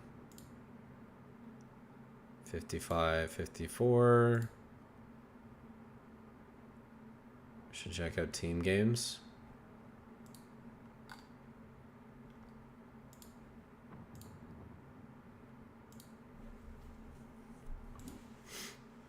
There we go. There's our 55 win rate. On this is the DAC patch. This is still DAC. What was this? This is right. This is L6's, right? And then now we've flipped. But I think this is peak. At its peak, this is actually worse than the DAC patch, I think. Wait, no, 58. That's very high. There we go. This was the longer one. This is the 30-day one that was totally broken.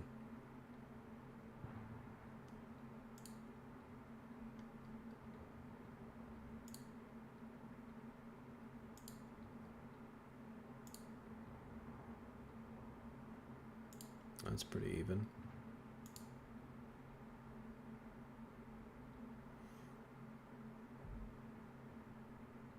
What the fuck happened here? Oh, this is the aircraft changes.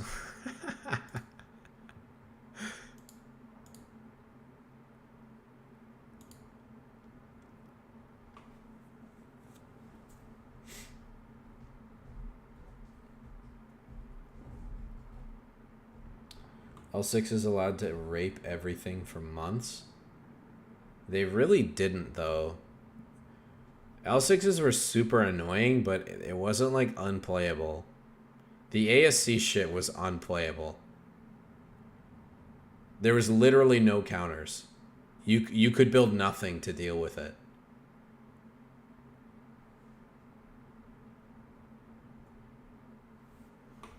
Yeah, I'm pretty sure that was for, like, a month.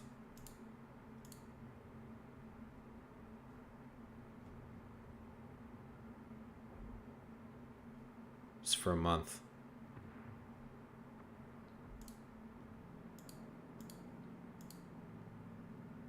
And it got better. DAC was still strong, but not as strong as UKF right now. I don't know why the fuck you're arguing with me about this. You don't know shit about this game, dude. You don't play this game. What are you talking about?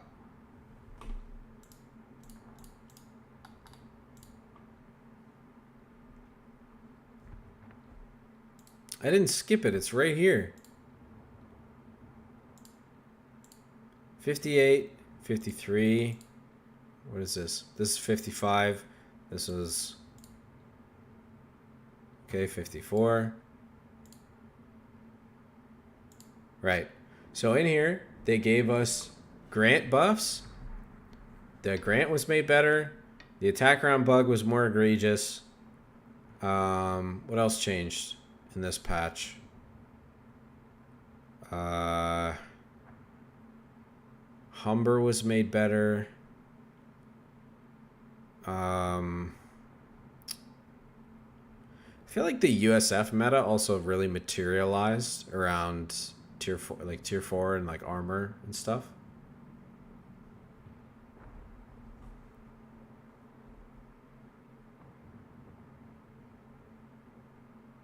Oh yeah, the dingo. Holy fuck, dude, the dingo right now. The dingo is so strong.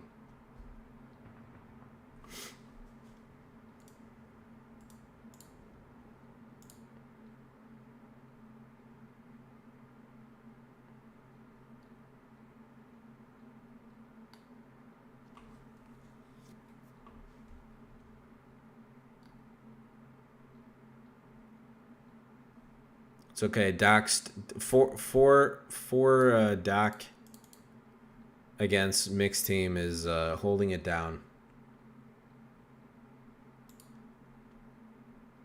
They're holding it down, dude.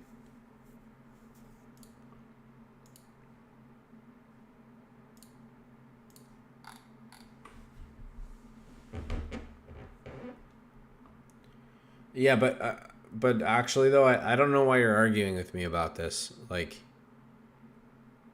it's just a fact that Axis doesn't have good late game options against allies right now. Period. They don't have good late game infantry, and they don't have good late game vehicles compared to allies. They don't have good late game off maps compared to allies.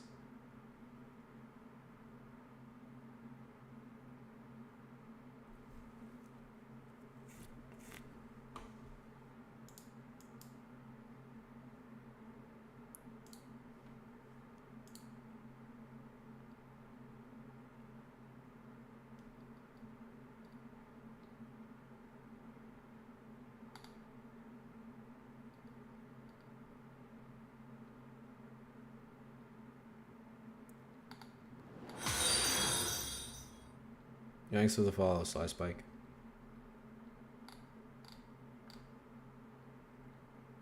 Camping nonsense is the only thing propping up Axis right now.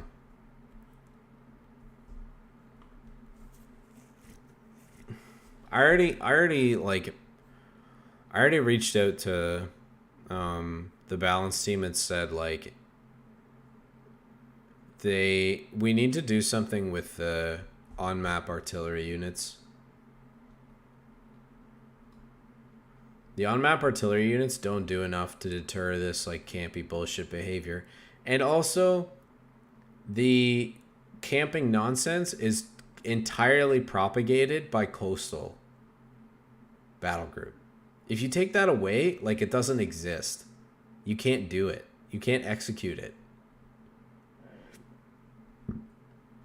There's so many ways to pick it apart without Coastal.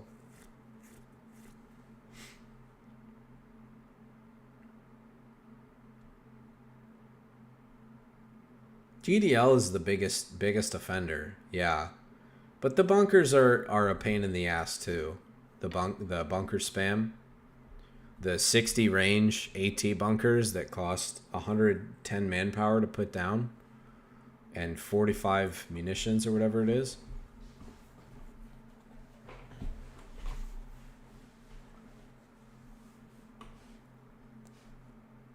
You have to play better. If you're not playing Coastal, you have to play much better than your counterparts as allies in order to win as Axis, period. Like, hands down.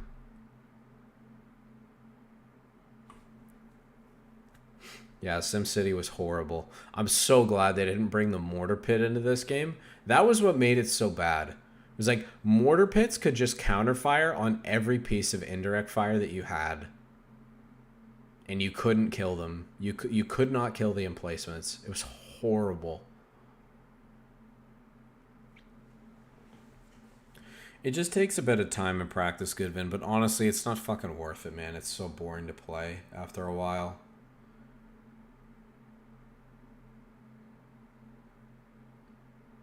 It's super boring to play.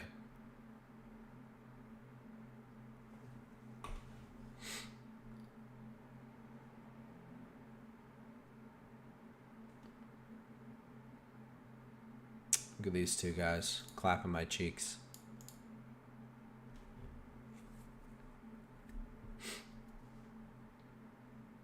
Where's Zulu, dude? I miss him.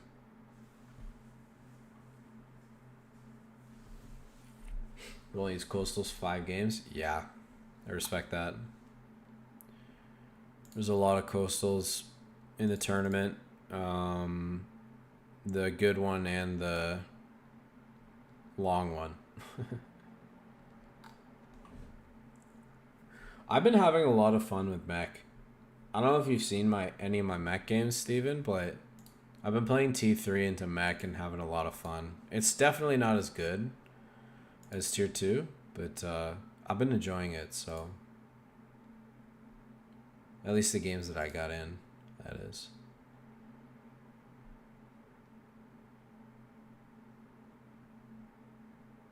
This is interesting.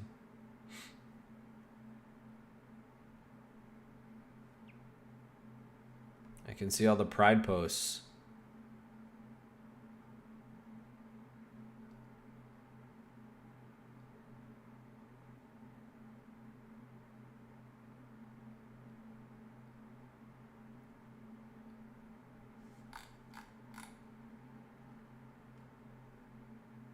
You analyzed my mech game against Dumais?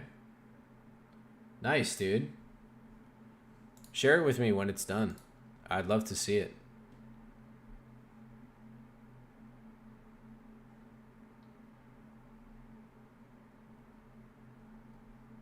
Yeah, Nub is a bozo.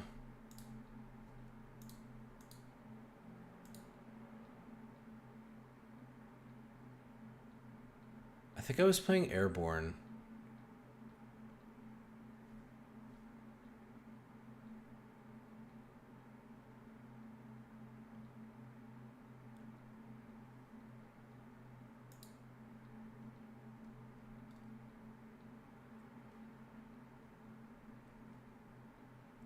Yeah. Some people just live for the pride post. What can I say?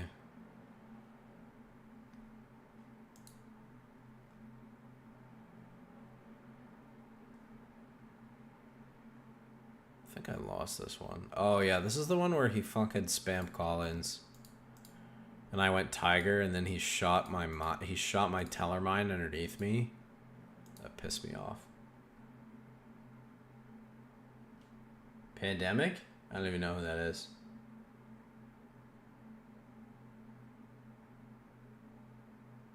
I can't believe you can actually still do that.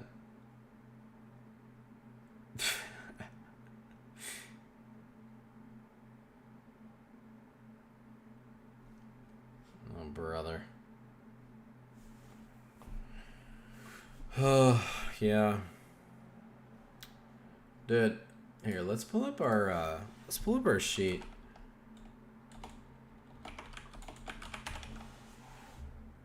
What are we praging for this patch? Oh, my fucking eyes. That's so bright. Okay, hold on.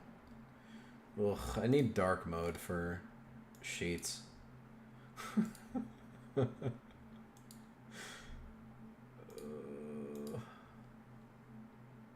there an option here for this? Nope. Rip. Oh, my fucking eyes. Alright, we're just gonna...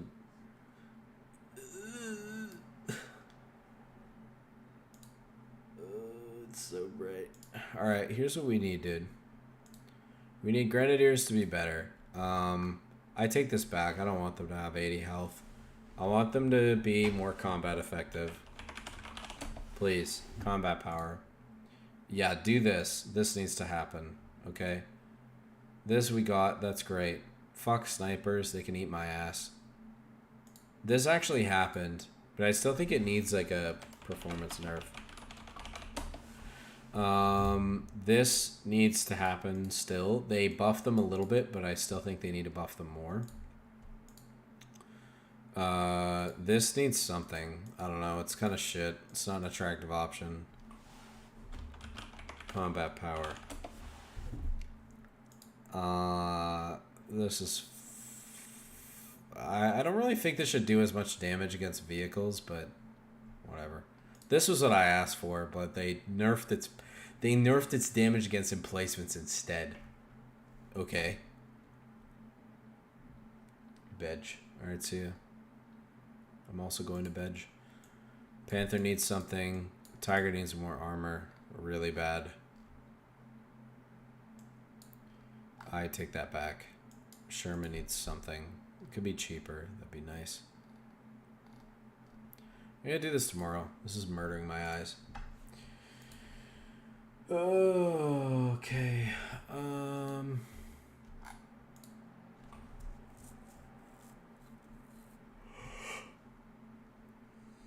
Let's go.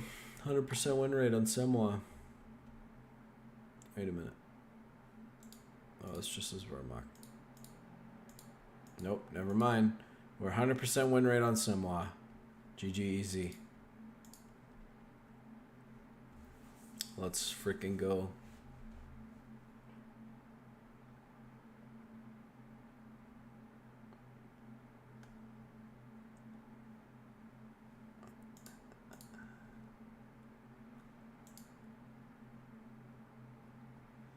What happened today? Oh, yeah, I lost to Miguel doing a shitty new Vermont build. It didn't turn out.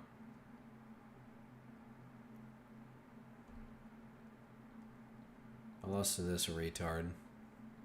Spamming Askrans for whatever reason. And what did I do? I went airborne or something stupid. Can't remember.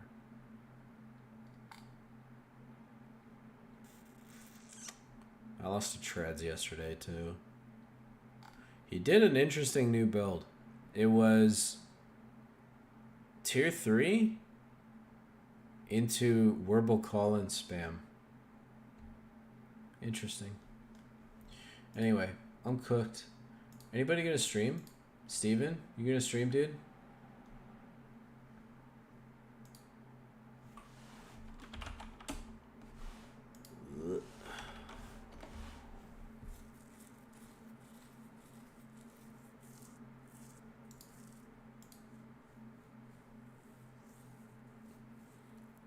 Alright, I'm kicking it, my nerds.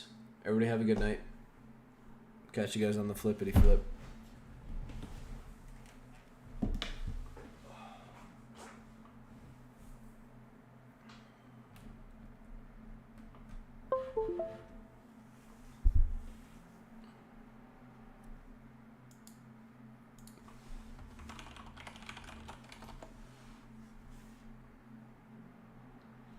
Anytime, Funk. And don't hesitate to drop stuff in my Discord.